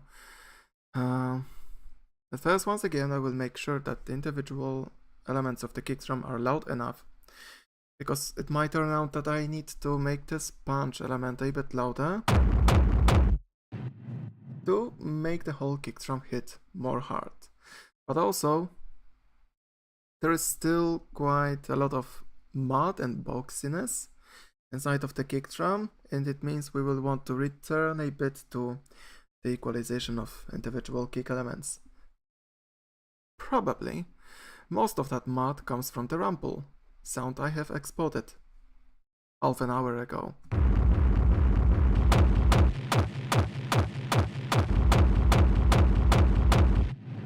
this would be one of most important sounds to equalize later. But at first, the volume levels. So we will adjust the volume of the rumble in relation to the kick sound.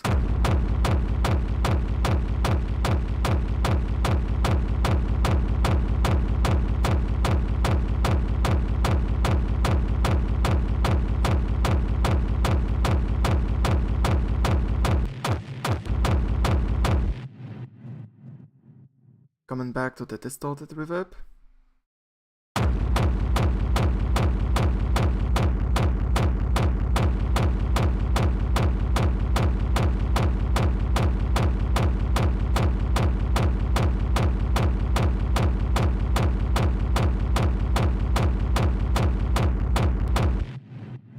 There is some annoying high end in the distorted reverb sound, but I think, at least that's what I feel, fixing that will not be a matter of adjusting the volume of the reverb rumble, it will be a matter of equalization, so making more cuts in the high end range. But the volume levels for me are okay. Maybe I want to make this distorted reverb sound more narrow in the stereo field to make it take less space in the whole kick sound. Thank you for appreciating my tutorials, Mr. 50033. Let me see the question. In the rumbles, to give it some...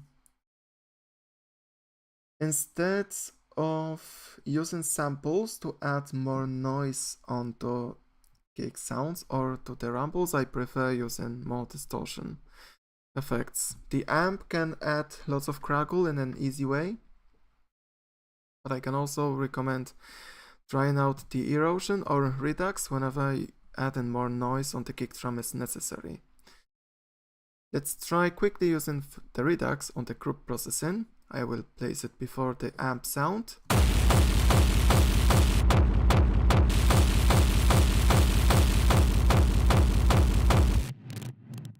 And with effects like that, it's that easy to add more noise into the kick. So if there isn't a need to add more samples, I would not do that because that makes the project more complex. For me, it's more convenient to just work with the effects only. Okay, I will return to the distorted reverb because I wanted to make it more narrow.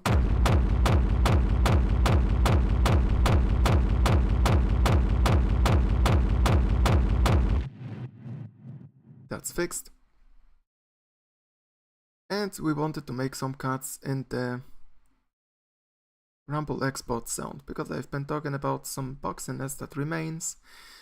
I would like to make just a bit of equalization here before I return to the multiband compression.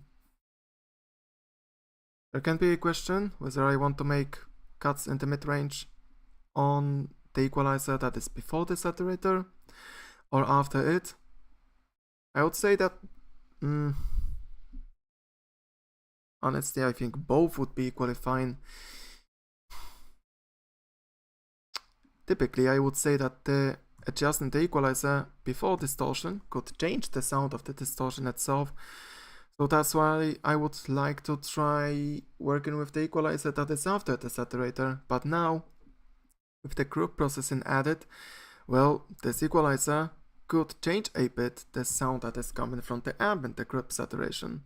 So considering that, I would say that now using either of these equalizers would be good, would be fine enough.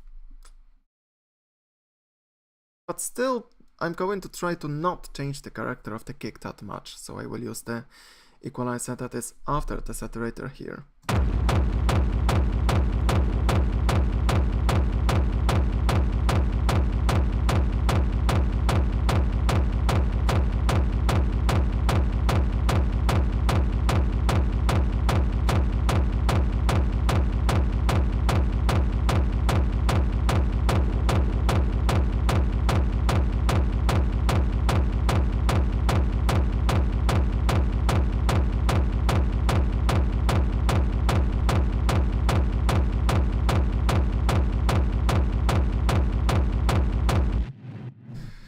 Okay, there is indeed a lot of mud already removed, because I've been equalizing this rumble sound quickly some time ago. I think that I want to make sure whether it's the rumble export sound or the distorted reverb that gives me this sort of a hollowness. So what I can do is quickly play the kick and mute both sounds to see where that hollowness is coming from.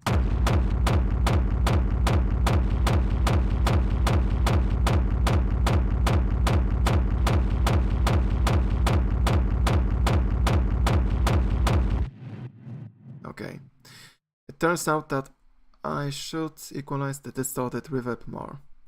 We are coming to the equalizer here, and again we will be talking about the high frequencies to remove.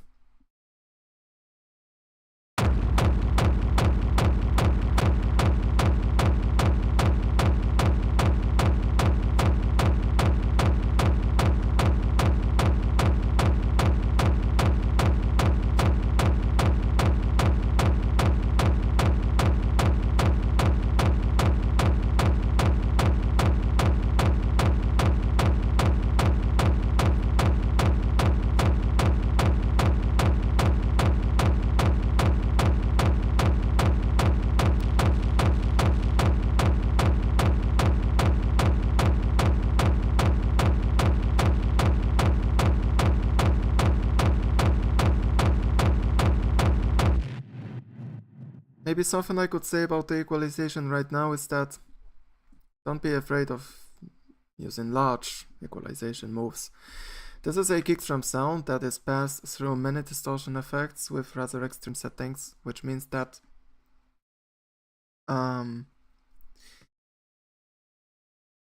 what did I want to say?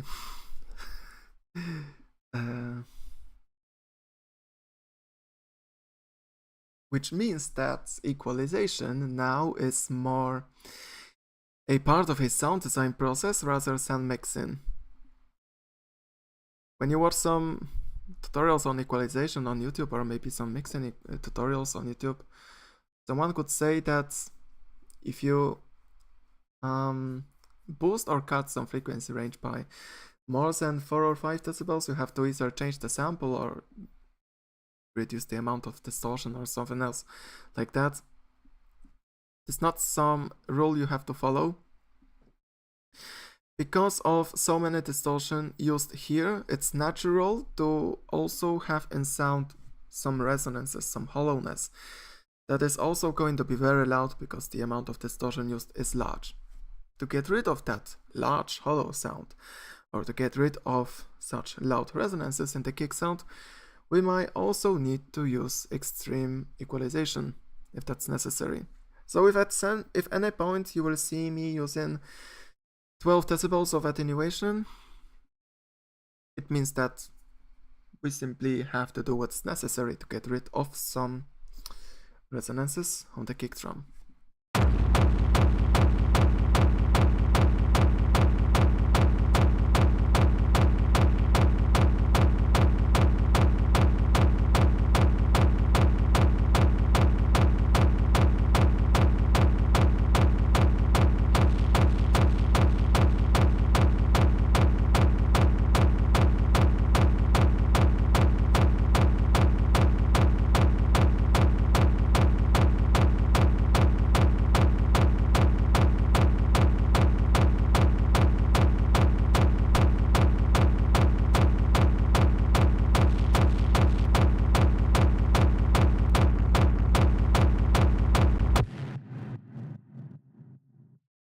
We will also try a low pass filter.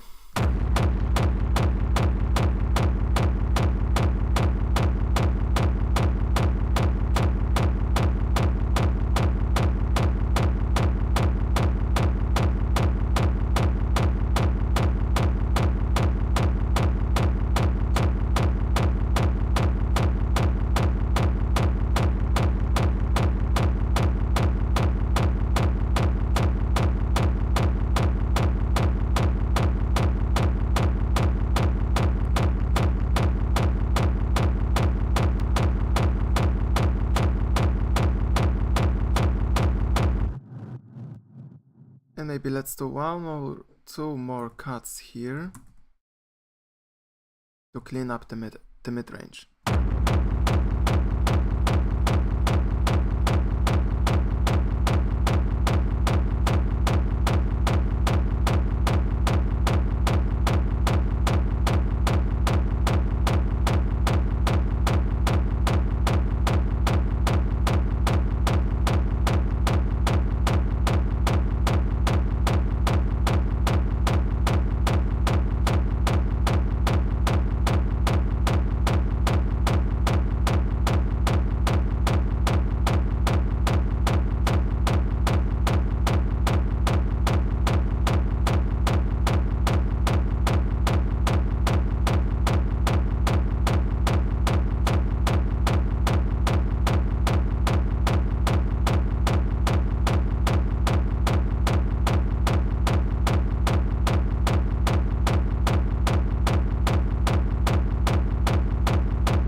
Don't expect to get a perfectly clean and, let's say, deep kick sound without using an equalizer in the group processing.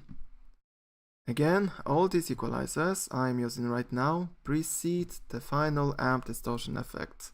As I've been talking about earlier, distortion adds some resonances. So even though we equalize everything before the group processing, because of the group processing, still some resonances can be added to the sound.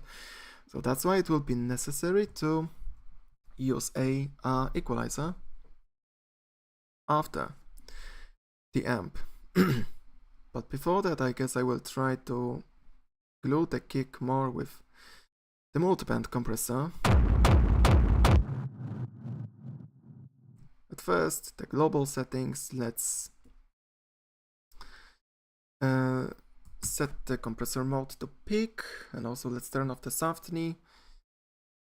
There is going to be a small exception to the rule I've mentioned in the live stream thumbnail. I was talking about using only Ableton effects, but to measure the loudness of individual frequency ranges more accurately, we will just use only a single external metering plugin, that is the MV meter.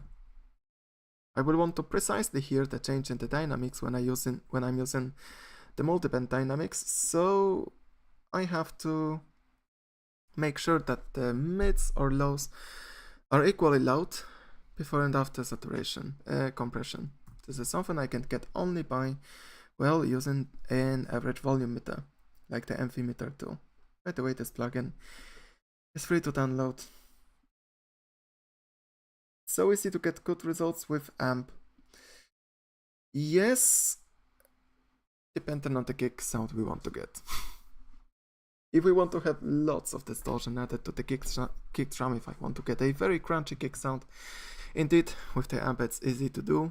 But as we could see, I was using more the saturator up to this point. Okay, before I want to adjust the compression here, I have to add just some of the compression on the mids, because I already know that most of the times I want to glue the mids.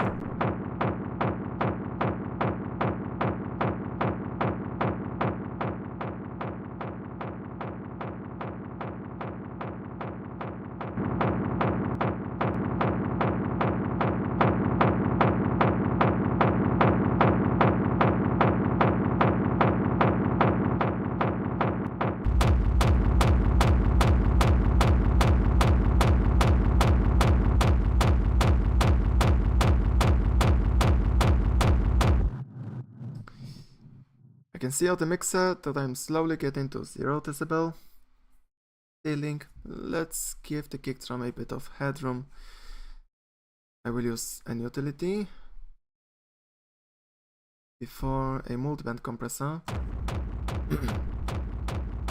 just to make sure that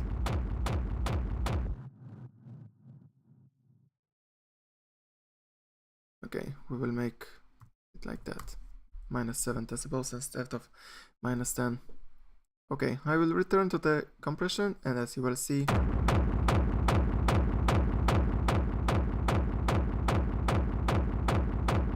let's keep the headroom. Let's leave 6 decibels of the headroom. It will be fine enough. Alright, what do I do with the multiband compressor now? I want to split what frequencies are going into the high end, mid end and low end compressor. So I am adjusting the crossover filters in the beginning.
Right now with these quick compression settings, it's obvious to hear that the mids are pushed to the front a bit too much. That's probably because of the output control, but it might happen that the amount of compression added on the mids is also too large, so it makes the kick drum maybe a bit flat or too muddy. Now we will be compressing the mids more accurately.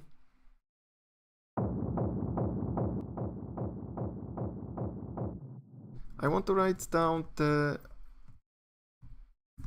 volume levels of mids, lows and highs before compression. As I've been talking about, I want to compare how does the compressor change the sound of individual frequency ranges. I want to make sure that these frequency ranges on average are equally loud.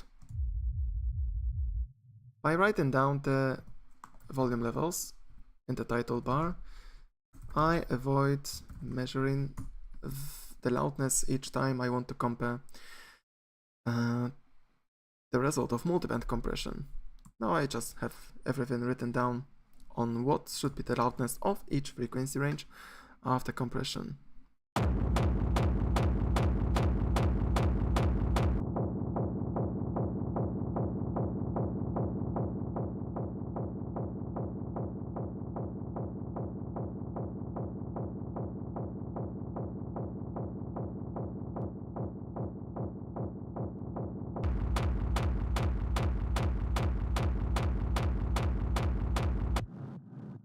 At first I'm going to use the attack and release controls because they are responsible for the rhythm of the compression. So by using the attack and release, what we are mostly doing is fine-tuning the rhythm of the kick. With the attack we can, for example, preserve some of the transient, some of the click or punch, depending on what frequency range are we compressing. With the release control we can make the tail of the kick drum louder or quieter in a frequency range we are compressing. So this is something we can indeed associate with rhythm.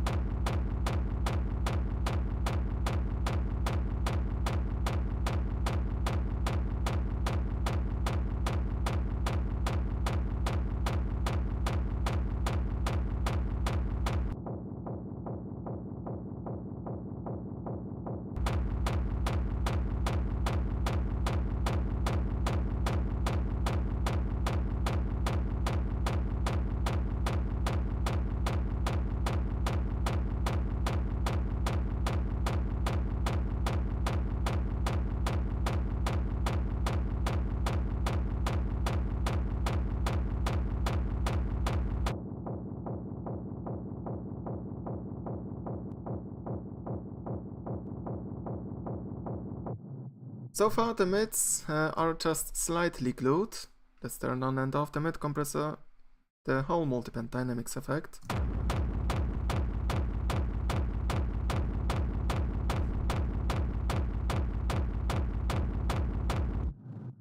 And that's enough, that's exactly what I need.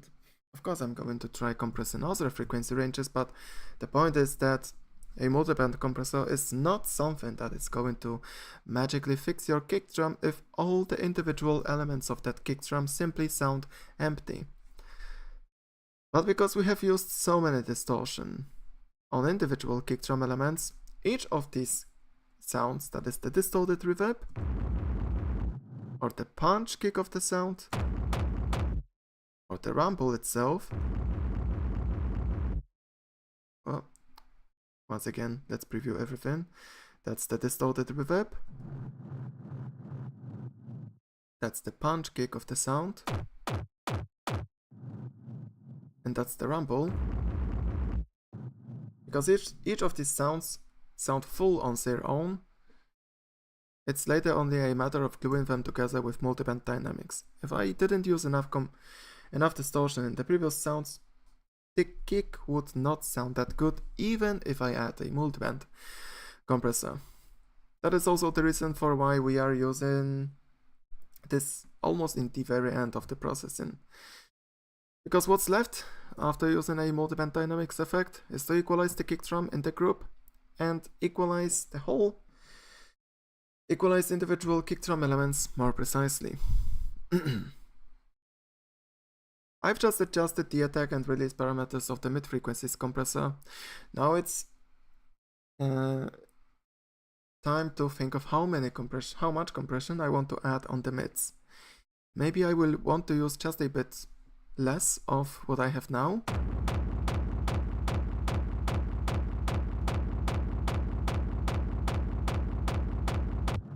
So I guess I will keep decreasing the ratio a bit.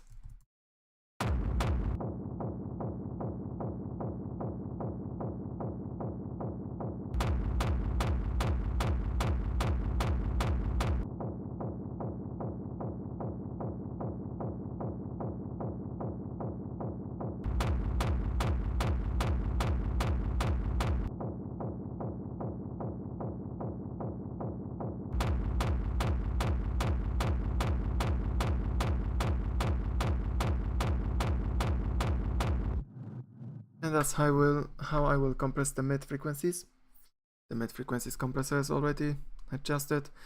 Low end is something I rarely compress, because it's easy to get a flat sound in kick drum if the lows are not that rhythmic. If I quickly try compressing the low end,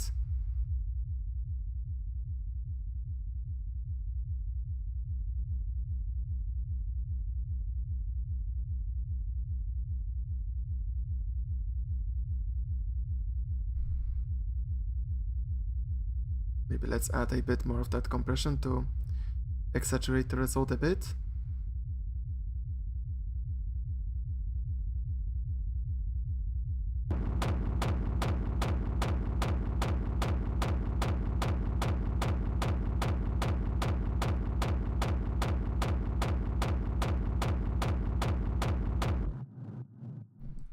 As you can hear or not, because it's a bit difficult thing to hear, the lows are not that interested in the kick drum sound anymore.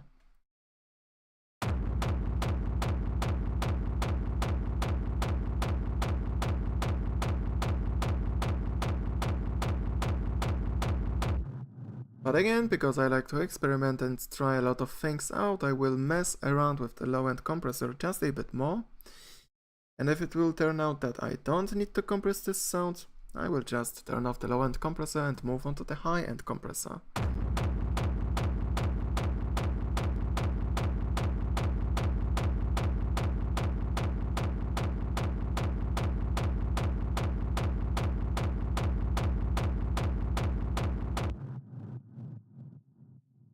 Okay, nothing about low-end compression seems to be interesting, so let's leave that aside.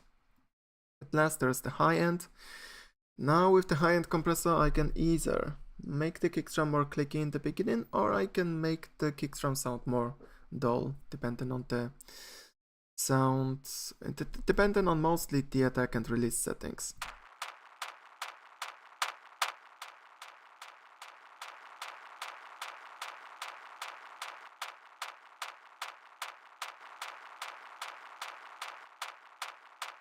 That's how I would make the high end a bit more flat, so the kick drum in the end will be less clicky. If I add some of the attack,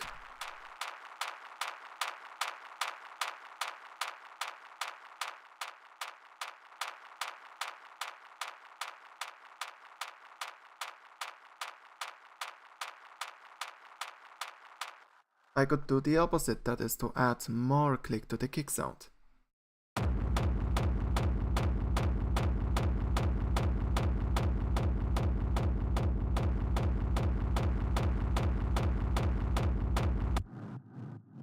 And I think adding more click to the kick sound in high frequencies range will be a good thing to do. So let's adjust the compressor like that.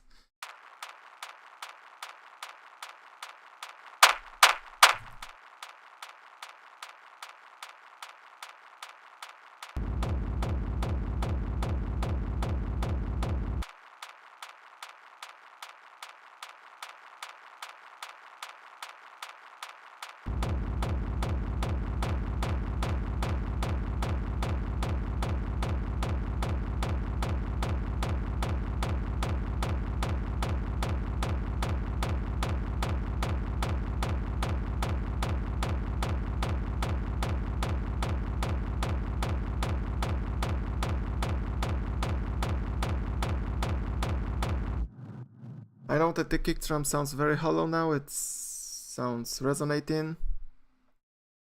Right now when I'm adjusting a multiband compressor, I'm focusing on the rhythm only on the click, so that's naturally what changes when I'm using a attack and release parameters. But I know that regarding the hollow sound, I'm going to fix everything in the group equalization that comes after the multiband compressor. What headphones do you use? Do you use any kind of equalizer to modify the frequency response? Do you prefer open back or closed back headphones? I use AKG K702 headphones. That might be not the best choice for bass music because AKG headphones are known for quite weak low ends. And AKG headphones you have mostly, you are going to get instead a very clear high ends and a lot of presence and the sound, but the low ends is not going to sound strong on these headphones. Bayer dynamics would be a better choice when you want to have a solid low end in studio headphones. I mean solid, let's say more reasonable, because studio headphones are not about getting a solid low end, they have to sound as transparent as they can. But AKG headphones don't have that much of the low end, unfortunately. In theory, what I modified my headphones a bit. In K702 model, there is a bass reflex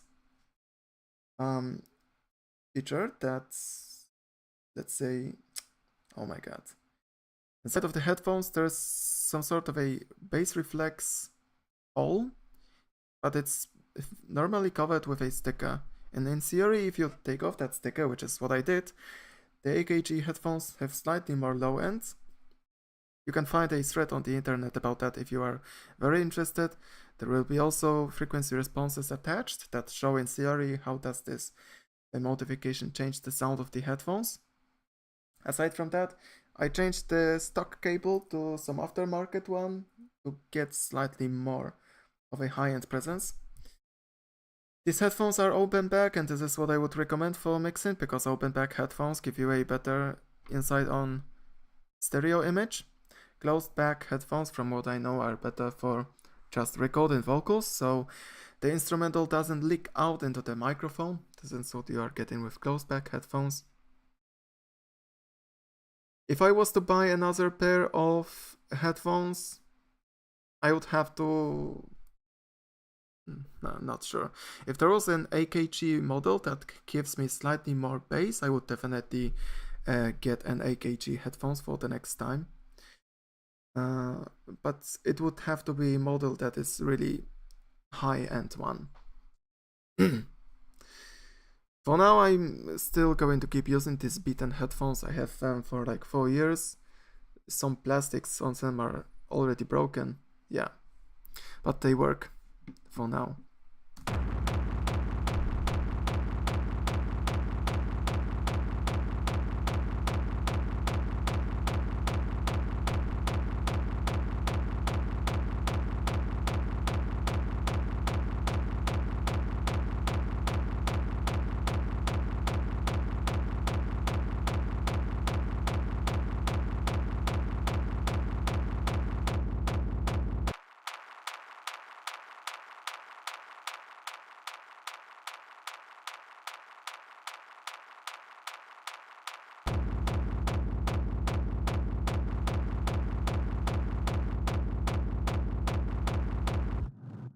As I've been talking about, in exchange for a larger click in the sound, because of the compression, unfortunately I'm getting a kick drum that sounds much more hissy and hollow.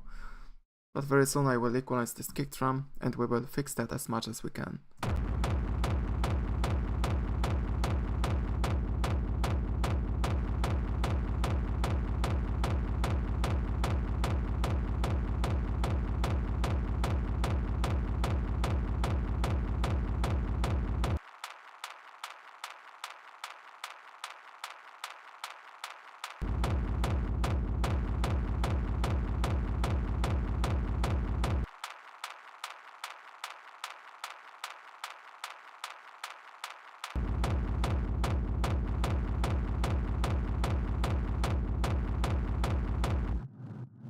Okay, let's leave the compressor like that.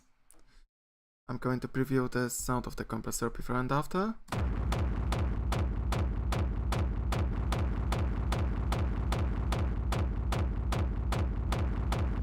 Thankfully, we are getting slightly more punch and transient out of this multiband compressor, which is good. But maybe it doesn't make much sense to fine-tune this compressor, because still we could use, for example, the amount knob for the time. And that is because we have lots of high-end resonance here. I want to get rid of that by using an equalizer in the very end of the group processing.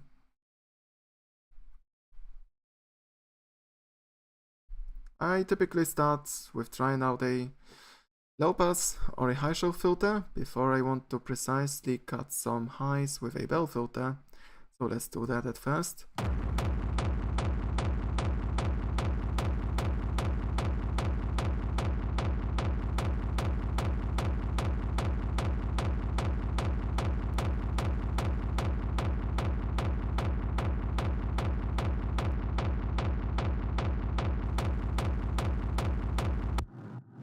The first thing I will get rid of from this kick sound is the highest frequencies that give the kick drum unnecessary noise or air. And as I say, perfect task for a low pass filter.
The highest frequencies are removed, but all the hiss and some sort of a wind we are hearing does not come from the 1K range. Mostly it's going to be 2 or 3K range.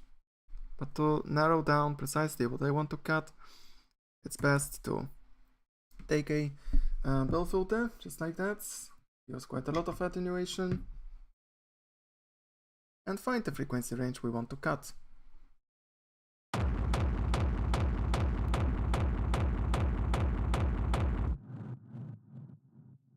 There was also another question.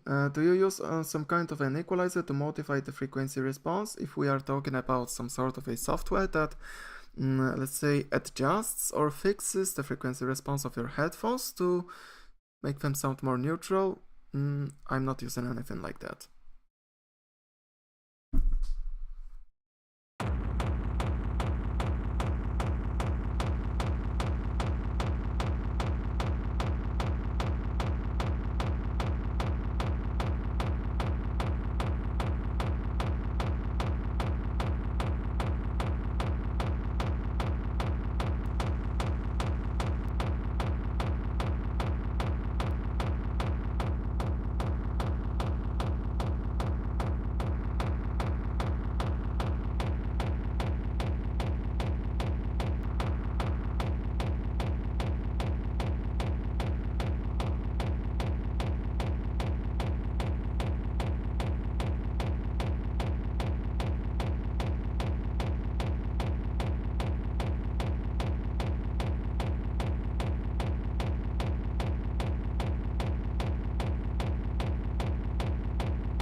What sample packs do you recommend for making industrial techno? Are we talking about the kick drums? Or I don't know, some atmospheric sounds? Honestly speaking, I can't recommend much sample packs because I'm used to make everything on my own. That includes synthesizers or some sound effects. But for kick drums, right now I'm just using a single Vengeance kick drum. And everything else comes from the processing. So yes, if you want to get a variety of kick drums for industrial techno, maybe a Vengeance sample pack would be typical choice. It's also going to have quite a lot of decent hi-hat sounds or clap sounds. But the Vengeance sample packs don't have experimental kind of percussion sounds. You will find here generic percussion sounds, so if you want to make something more original, probably you will have to tweak the sounds more.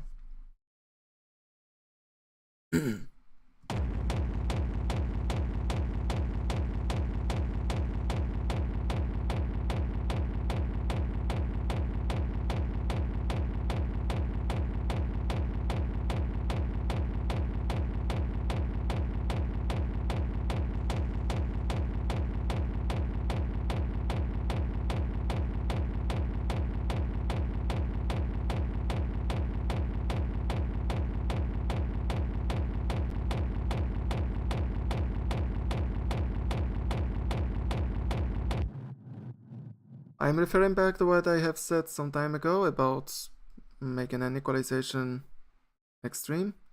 Because we have been using so much distortion, there can be some large resonances in the sound that we have to take away. So it's nothing surprising to see, for example, -6 or -7 decibels of cut anywhere.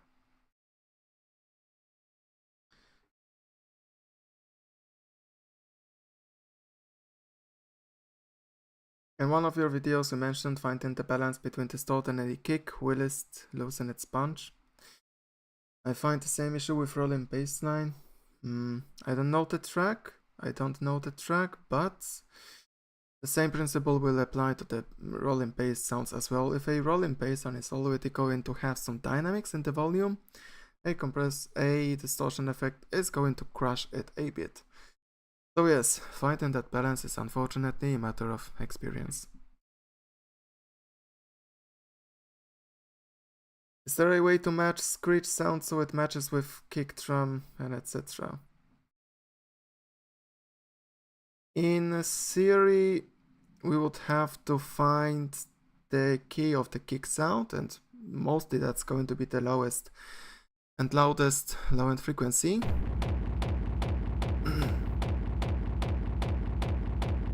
So maybe we could say that this kick drum is in the key of F. So that would be the key of the screech sound I want to get.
I got EXO for a sample pack today, quality stuff. I think he has 2 packs available. For sure, one of them is about screeches sounds indeed.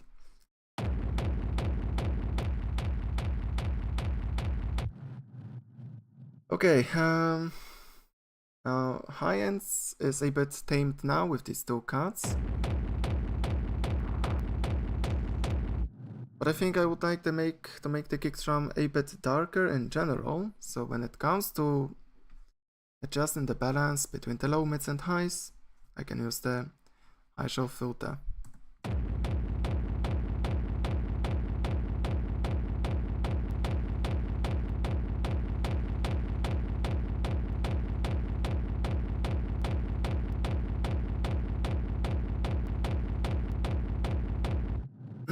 But for now it doesn't seem like I want to make the kick sound any darker.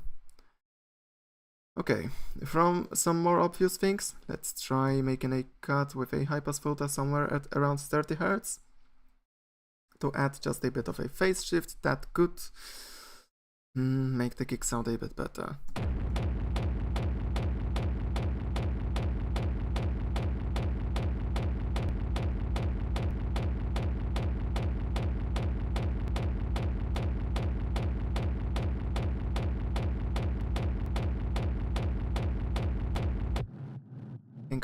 In case of the kick drum, I think it's not going to work. So let's not make use of that high pass filter. Toxic Machinery kick drum tutorial anytime. A tutorial made by me or by Toxic Machinery? This is a very important question.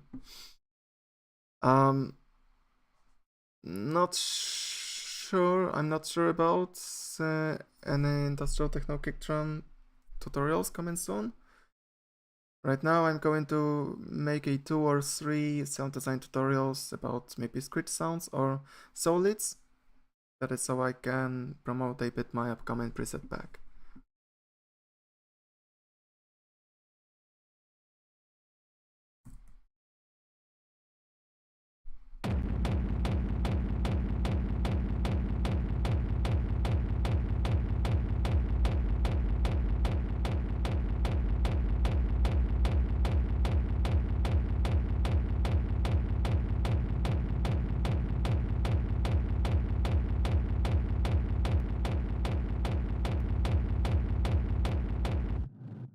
It's not like I will not do another kick tutorial again, I will make it, but just a bit later.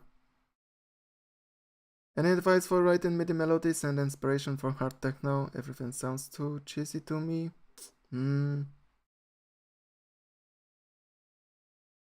First and foremost, use minor scale for writing melodies. If you want to experiment with maybe a bit more eerie or let's say creepy sounds, try Phrygian or Lydian scales. Basics of chords will also come in handy. I think there's a cool YouTube channel, Music Theory Hack, that I can recommend when it comes to some of the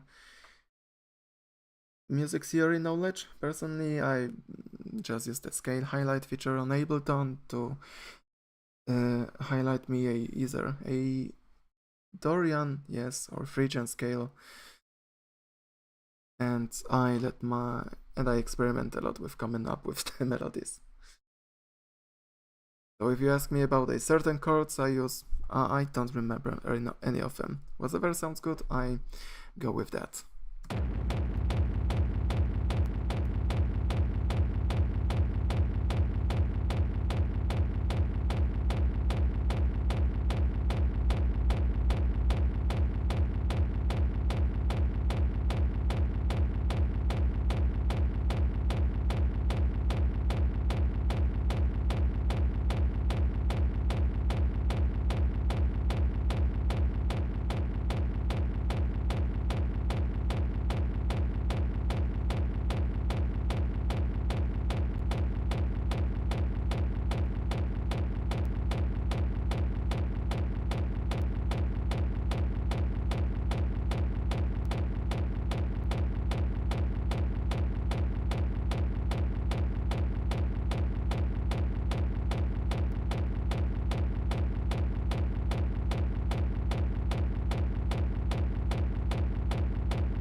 No, I haven't used a Fuser plugin. I might have seen an ad for it a few days ago, but I'm not sure of that. I've never tried that. Regarding the low-end equalization, I try to not boost the low-end too much, because I feel like the kick drum has already enough low-end. And the reason for why the kick drum doesn't sound deep enough rather lies in the amount of the mid-frequencies that should be removed. It would be wiser to cut the mids instead of boosting the lows. That's at least what I do based on my current experience. I also take into account that my headphones don't have a strong low end, so while the low end here might not sound as strong as it could on some other speakers or headphones, the low end would be already loud enough.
Yes, I've been talking about how the kick drum is going to start sounding good once I start equalizing it in the group. We have already done a few adjustments, so it would be a good opportunity to compare the whole kick sound before and after equalization.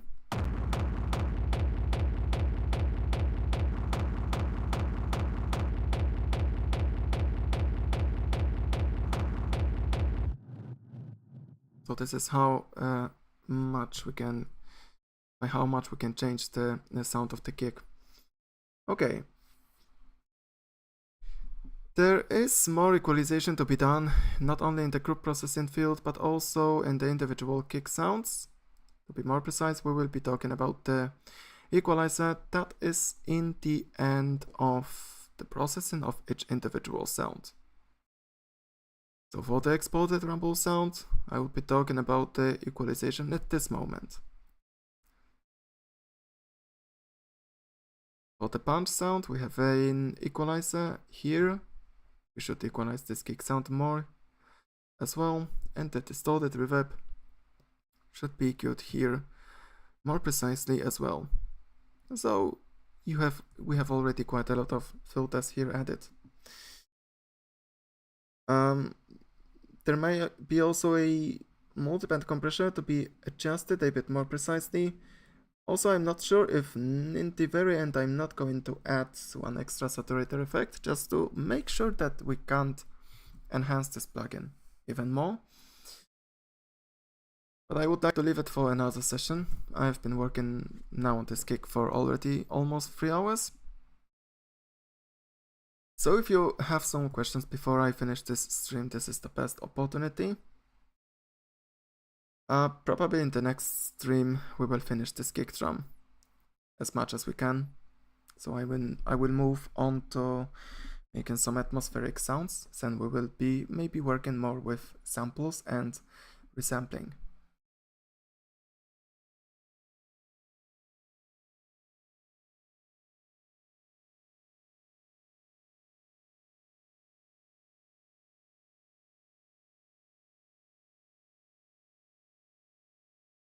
I'm not sure if I'm going to stream regularly. The last stream I did was a bit more than 2 years ago. Now I'm not sure if I'm going to return to stream like that, and if it's going to be on a regular basis. But it would be a good thing to have a stream every Sunday.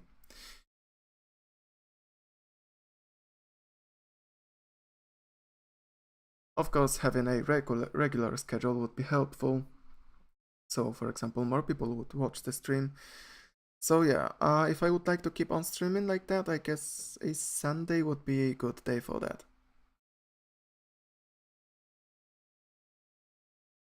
But maybe instead of beginning the stream at 8 p.m, maybe 7 p.m. would be better.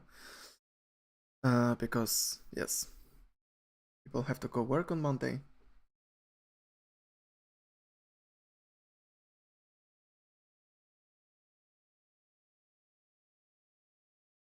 Alright, I will wait a bit for a few more questions, and in meanwhile, let's sweep through all the processing we did so far. So the first element we did was a distorted reverb, and this reverb was sidechained for rhythm. It was saturated for a bit crunch, and from the reverb we have most of the resonances coming through, so lots of heavy EQ is necessary. The punch for the kick drum sound is also distorted using different set of effects. We have to shorten the kick sound. So far the equalization makes only the kick more punchy, but something more advanced is yet to come. We made the rumble sound at first with just a hybrid reverb effect here, and the sound got exported later onto a separate wave file, and here again some equalization and saturation. From now on, what we see here is group processing with equalization and distortion. There is a multiband compression and final EQ that we will have to adjust more precisely in the next session. Okay. There are probably no more questions coming, so thank you very much and have a nice night. Have a good night.